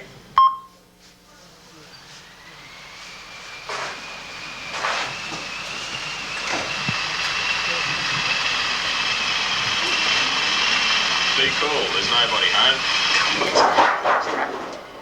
Really now.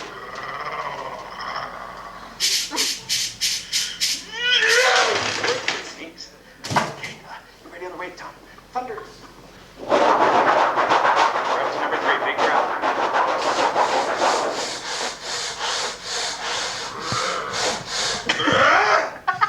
You're gonna do this one. Number 4.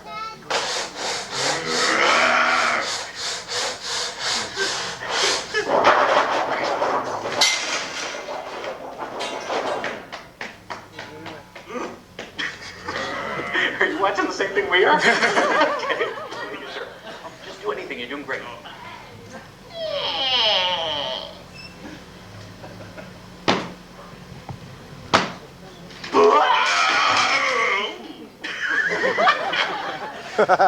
He's good at this. You're doing great too. You got a big solo coming up. Make BC proud. Here we go. And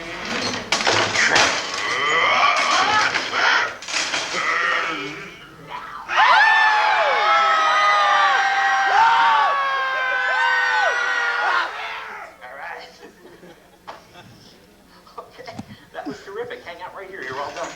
Okay, you ready for the big roar at the end? Okay, the star is born. You're ready. That was the best crash box work. That was really good.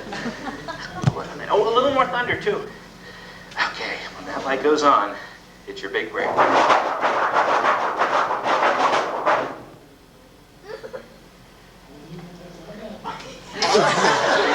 Cut!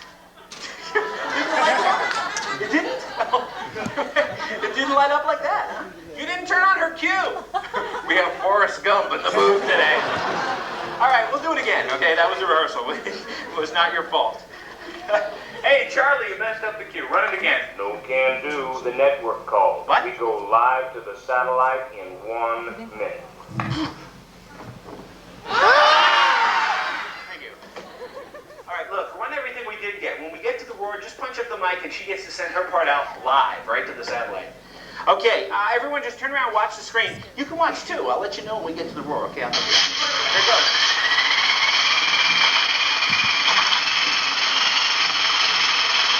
So far, so good, huh? Stay cool. Isn't our buddy, huh? This is great. Lots of Steve. You were great. Yeah, it's another white Marina went out there tonight. We got reports of It's like a hurricane. That was good.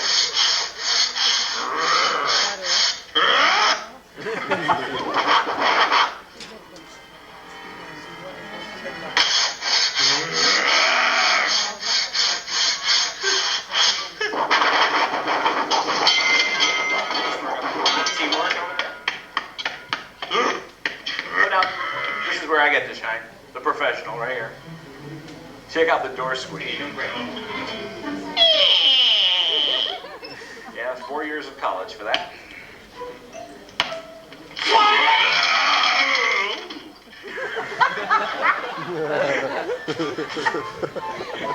Tim Allen on Home Improvement. Oh, this is your big solo on the crash box. Watch this. This is great. Here it comes.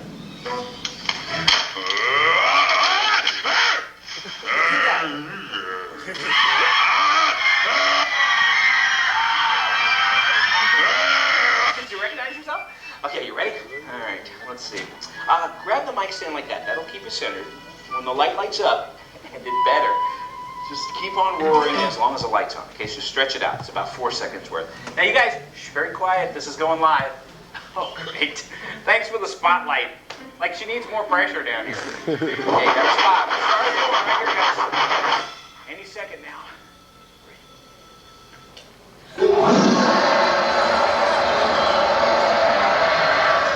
Wow, what'd you have for lunch? Hey, how about a nice round of applause for Henry Henderson? Take him down. Take him down. I love that.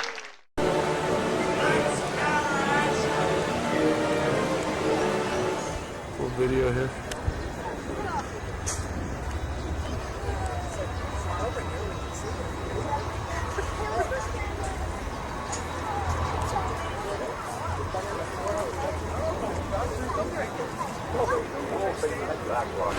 Middlewood. The streets run into Delaware, Dreamer, Phoebe Mousehead, starring Nathan Lane.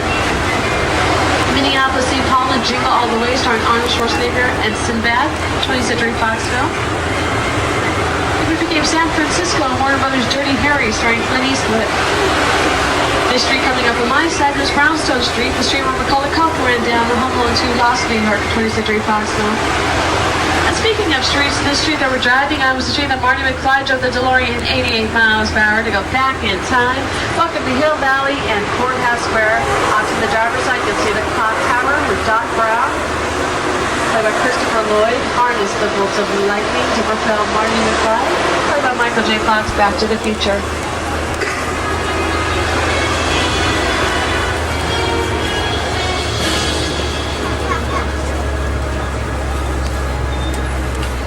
We're going to stop here for a few moments. It's one of the little scene locations at Universal Studios. First off, you recognize it from the Back to the Future movies, and it went through a lot of transformations throughout the movie.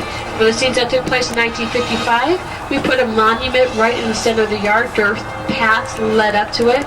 For the scenes that took place in 1985, we took out the monument, replaced this grassed area with the parking lots. And then for the scenes that took place in the year 2015, we thought people would be much more environmentally conscious by that time. We took out the parking lot, replaced it with a huge pond. But this has been in a lot of movies. This was the courthouse for To Kill a Mockingbird, starring Gregory Peck. Spencer Tracy stood on the steps in the movie Inherit the Wind. It was a university campus for The Nutty Professor, starring Eddie Murphy. It was completely covered in artificial snow and is seen in the movie Sneakers, starring Robert Redford. In fact, it's the opening scene where you see the young Robert Redford character running across his college campus, falling down in the snow. Well, it wasn't snow that he was falling down in, obviously. It was actually plastic. The street lights, the signs of the buildings, these are all added right before the filming is about to begin. Streets turned into New York City for The Peacemaker, starring George Clooney and Nicole Kidman, a DreamWorks film. Sometimes we get more control over lighting, sound, and special effects when we build entire sections of the city within a soundstage. Get your cameras ready because there are some strange things going on inside the soundstage. I don't know about this.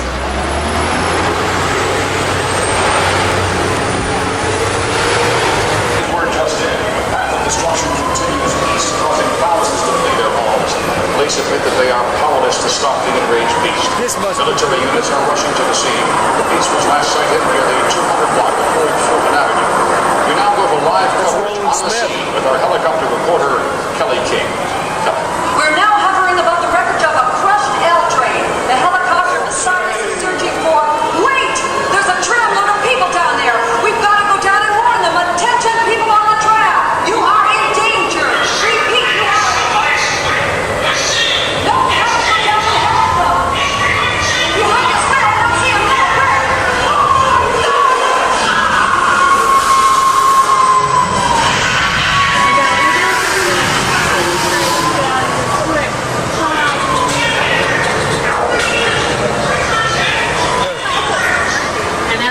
going. That's great. Okay, folks, nothing we can do. There he is. I stand. It's King Kong.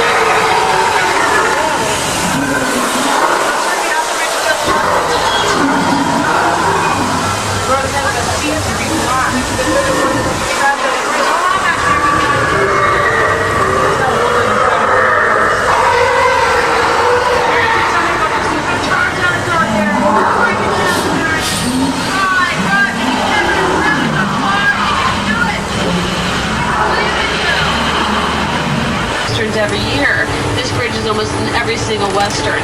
While we still maintain the bridge, we still occasionally will use it for filming. So we're going to take you over the bridge.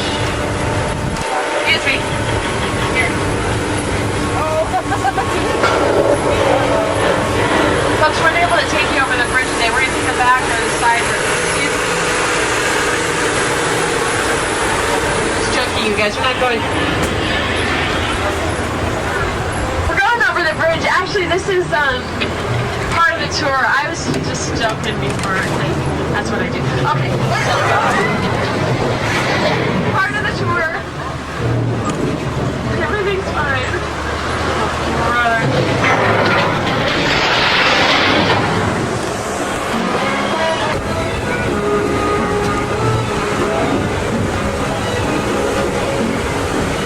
Surprises like this on the tour, so just be on your guard as a general rule, you'll be okay. For instance, so the filming of the Lost World Jurassic Park, we used 5 different sound stages, filmed a lot of the outdoor scenes inside of our soundstage realistic.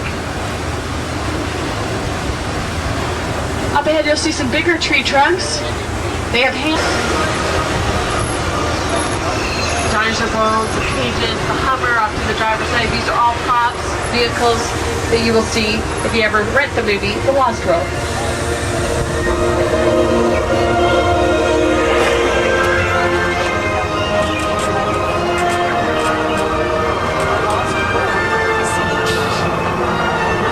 Chicken wire and a little bit of wood.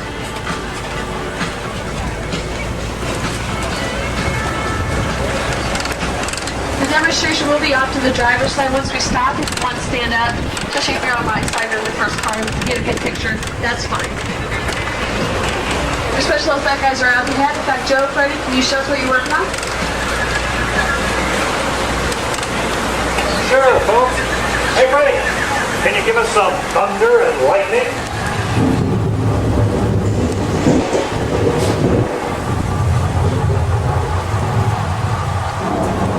Okay, let's add in a little rain.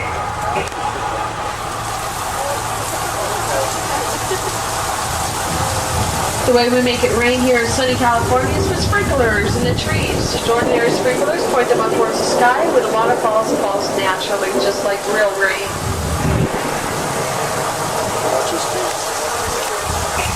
Freddie, is that too much rain? I don't know if the system can handle it. Oh, that can't be good. In fact, third car, you seem like very nice people. I hate to tell you this, but it was nice knowing you. There's a flash flood coming straight towards you guys. May want to get your cameras ready for a really good picture.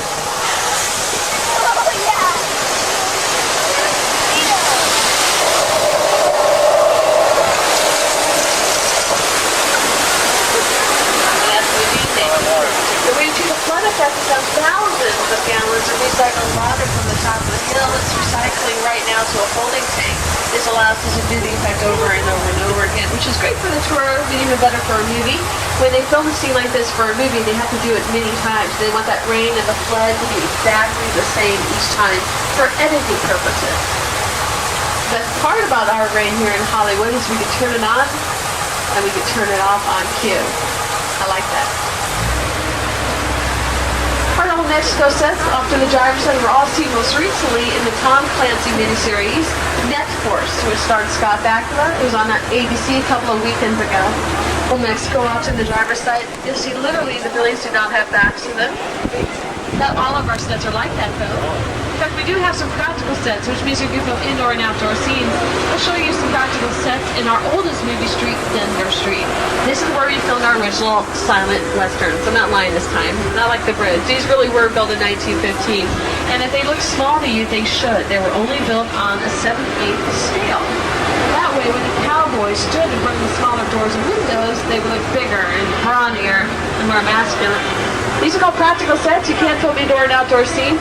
They do not have roofs to them, so you can use natural sunlight as stage lights to stretch cheesecloth over the top of the building so it diffuses the light. Actors like Hoot Gibson, Mae West, W.C. Fields, John Wayne, Jimmy Stewart, Marlene Dietrich have all acted here. In fact, this is where Carl Laemmle, our founder at Universal Studios, set up bleachers in the streets. Back in the old days, he invited the public to sit here, watch the movies film live. They could cheer for the good guys, boo for the bad. All the movies were silent. Gave them a nice boxed lunch, and it was all for the big price of $0.25 for the whole day. Wouldn't that be nice? They were very, very popular. More importantly, Sound was invented. It wasn't practical for us to have the guests right there in the middle of filming, making noise. So it wasn't until the 1960s that we developed a tour of Universal Studios. That just shows you how classic this tram that you're sitting on is. This is also turned into the entire Pacific Ocean. That's right, the ocean. For McHale's Navy, starring Tim Conway and Ernest Borgnine. Make it look like an ocean, we use miniature boats and battleships. But to film, Nicolas Cage is seen swimming in the ocean. He was actually swimming in the small water tank off to the driver's side, with the cameraman staying outside, filming through the windows, and they stayed nice and dry. Next to that, off to the driver's side, is the 747 soundstage. This is where they filmed New Line Cinema's The Wedding Singer, starring Adam Sandler, Liar Liar, starring Jim Carrey. Keep looking off to the driver's side, you'll see the Lion Estates, the mark the home of Marty McFly in Back to the Future. The Lion Estates are considered a prop. Anything not nailed down to the stage floor is a prop. It could be something as small as a paper hook or something huge like a street zoo. And get your cameras ready.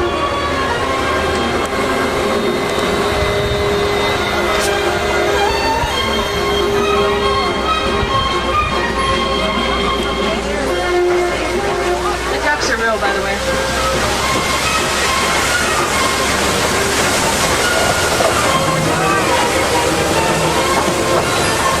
Those steps to address the Roman soldiers, sending them off to battle.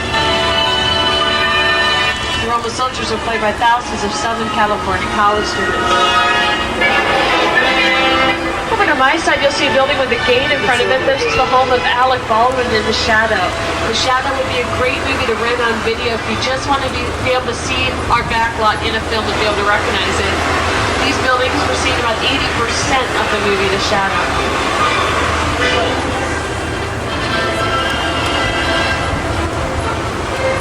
And if you're watching NBC last night and watched the musical Cinderella starring Brandy, Whitney Houston, Bernadette Peters, and Jason Alexander, then you definitely saw this area of our backlot. This is Little Europe, where they filmed Disney's Cinderella. This road that we're driving on is the road that Billy Crystal, Bruno Kirby, and Daniel Stern were charged by the Bulls in the Casa Rock film City Slickers. Matchbox 20 filmed their new music video here that's playing on MTV right now. 20th Century Fox TV show Buffy the Vampire Slayer has been here quite a few times, along with a classic spelling TV show called Beverly Hills 90210. This is where Brenda and Dot on vacation one summer in France. And then in 1929, we filmed here in 1919. All their classic monster movies filmed here, including Dracula, starring Bela Lugosi, The Wolfman, starring Lon Chaney, The Mummy, The Hunchback, even Frankenstein's monster himself acted in this area. The role of Frankenstein's monster was first offered to Bela Lugosi, who was the big star at the time. He turned down the... That's a little tremor. We get them all the time. Anyway, I was going to tell you the title of the movie, but never mind.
survived earthquake. The big one was simulates an 8-point shot. There's George.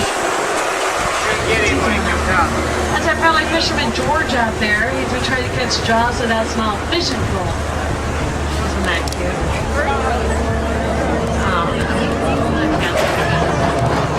Excuse me. George, get out of the water! There's a shark coming at you, buddy! I'm not kidding, it's a shark! A shark! A shark, George! Oh no, help, help, help! Oh, George. A lot of guts, didn't he? There they are. See a little bit up there in the middle of the lake. They are slightly attached to the boom. Just make you might get a picture if you have your camera right with you. I think he just took the bait. We got him! No, we got him.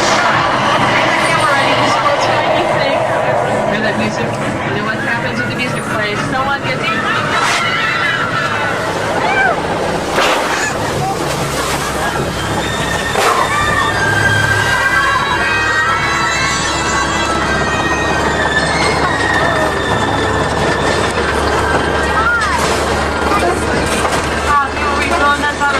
It is a mechanical shark, but in the movie Jaws, they use 3 mechanical sharks.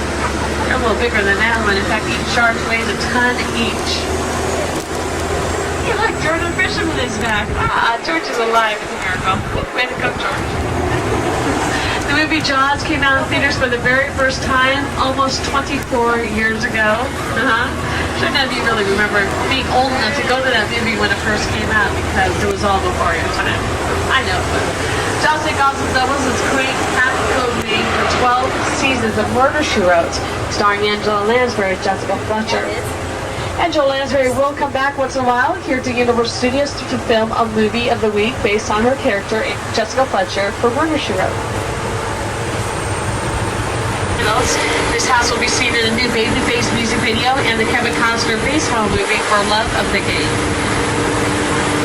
That's the exception. Most of the houses and buildings are not real. In fact, we're going to show you some more facades in this next location called Anytown, USA. Over to my side, you'll see a house with blue trim, the home of Ben Matlock. Matlock was a Viacom TV show starring Andy Griffith. This has a home of Nancy Drew from the Nancy Drew Mysteries. Again, I'm going to point out the houses off to the driver's side first. All these houses also appeared in the classic 1950s TV show Leave It to Beaver. Coming up on my side of the tram is the Cleaver family home from the TV show and the movie Leave It to Beaver. The Leave It to Beaver home can also be seen in the DreamWorks Paramount movie Deep Impact. Elijah Wood's character lives in that house. You can't miss it. This house with the Fish Guild on the side is a home of the Klopeks from The Burbs, starring Tom Hanks. Wall Street appears in the movie Casper, which takes place during Halloween, but that is not when it was filmed. So we brought out different trees from the greenery department and attached yellow, red, and orange leaves to all the branches. Coming up on my side, the brick building with the 2 black doors in the center was a schoolhouse for the Bean and Leave It to Beaver. And the church coming up on my side was the schoolhouse for Eddie Munster, for the Munsters. This mansion over to my side was a sanitarium where they sent Jimmy Stewart in the movie Harvey. The Psycho House and the Bates Motel for the classic 1960 horror movie, and also used in the remake of Psycho directed by Gus Van Sant. Despite which movie you've seen, you'll recognize a lot of our sets coming up on my side. First off, on top of the hill, the light brown house is the original Psycho house. It will look small to you. It should. It was built on a 3/4 scale, so it would look further away from the motel than it really was. Speaking of the motel, we're going to show it to you. Great picture coming up on my side as we turn the corner. You can picture the Bates Motel from the front with the Psycho house in the background. The front of the motel may look a little different. It was updated for the remake. The door that's open, the second door of the motel, was the room that Janet Leigh checked into.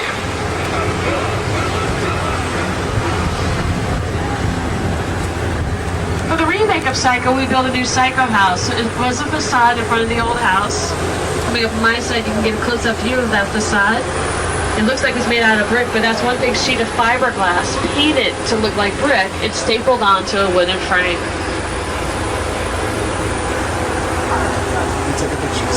Ford Fairlane, just like what Jan and Lee drove, is off to the driver's side next to the old Psycho house. Which is a shell. It's got all the walls and roof, but it's hollow inside and only used for the outdoor scenes. While the indoor scenes, like the Psycho shower scene, were filmed in a soundstage, like you were in for King Kong and Earthquake. And right behind the classic Psycho house are the sets for the Lost World Jurassic Park. This is the engine site, Site B from the Lost World, where all the raptors chase everyone to this part of the island, where they're hoping to radio for help, and when they get there, the place has been completely destroyed.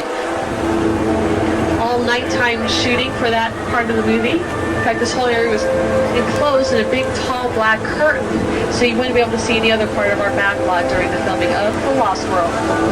Would ruin the illusion of it all being a remote island rather than a studio. Over to my side is a log cabin. It is a real log cabin used in The Great Outdoors, starring John Candy, Dan Aykroyd. Episodes of Coach, starring Craig T. Nelson and Jerry Van Dyke, also filmed in the log cabin. Keep looking over to my side, you will see the largest standing backdrop in Hollywood. The area in front of it is usually filled with water. You can see the Warner Brothers movie Message in a Bottle, starring Kevin Costner and Paul Newman. TriStar's Godzilla, starring Matthew Broderick, and the Paramount movie The Truman Show, starring Jim Carrey. Not to mention a few Universal movies like the splashdown scene in Apollo 13, starring Tom Hanks, and the acid lake scenes in Dante's Peak. Okay, why don't you take a quick moment and say goodbye to Mom, say goodbye to Dad, kiss that loved one goodbye. Go ahead, kiss him anyway, it's a good excuse. Okay, after Valentine's Day. Come on, show some love after. It's dark, we won't see it, smooches. Might be a good idea, because it's not looking very good for us up ahead.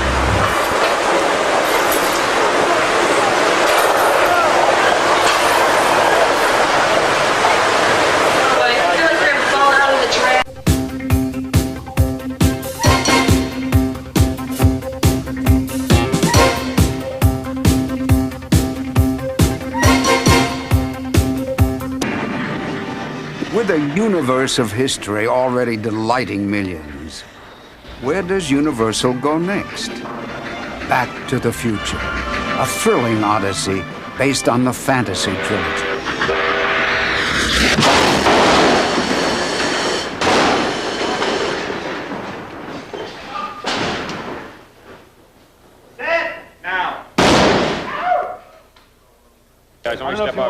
We are behind the scenes on the set of Back to the Future, The Ride.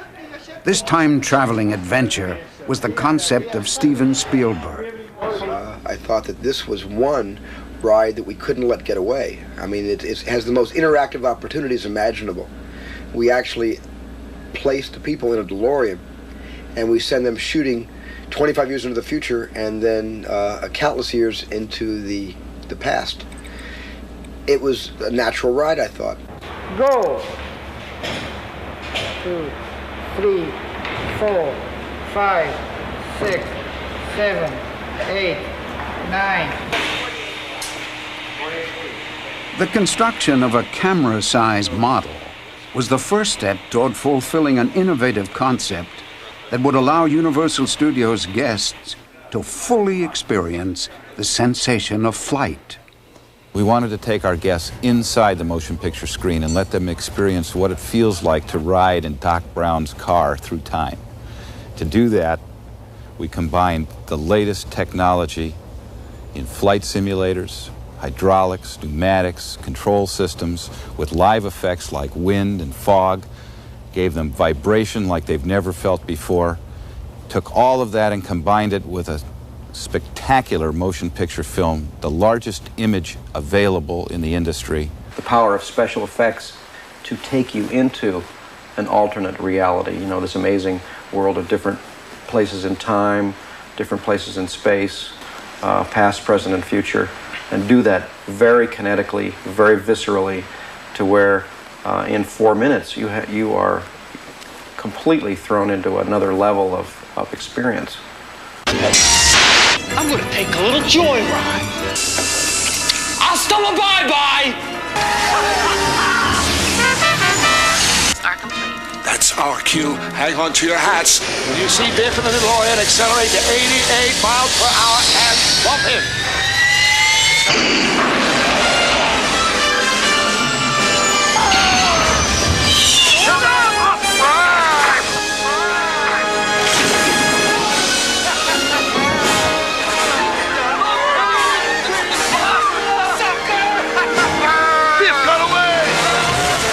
It could be a pretty rough place. Just a second!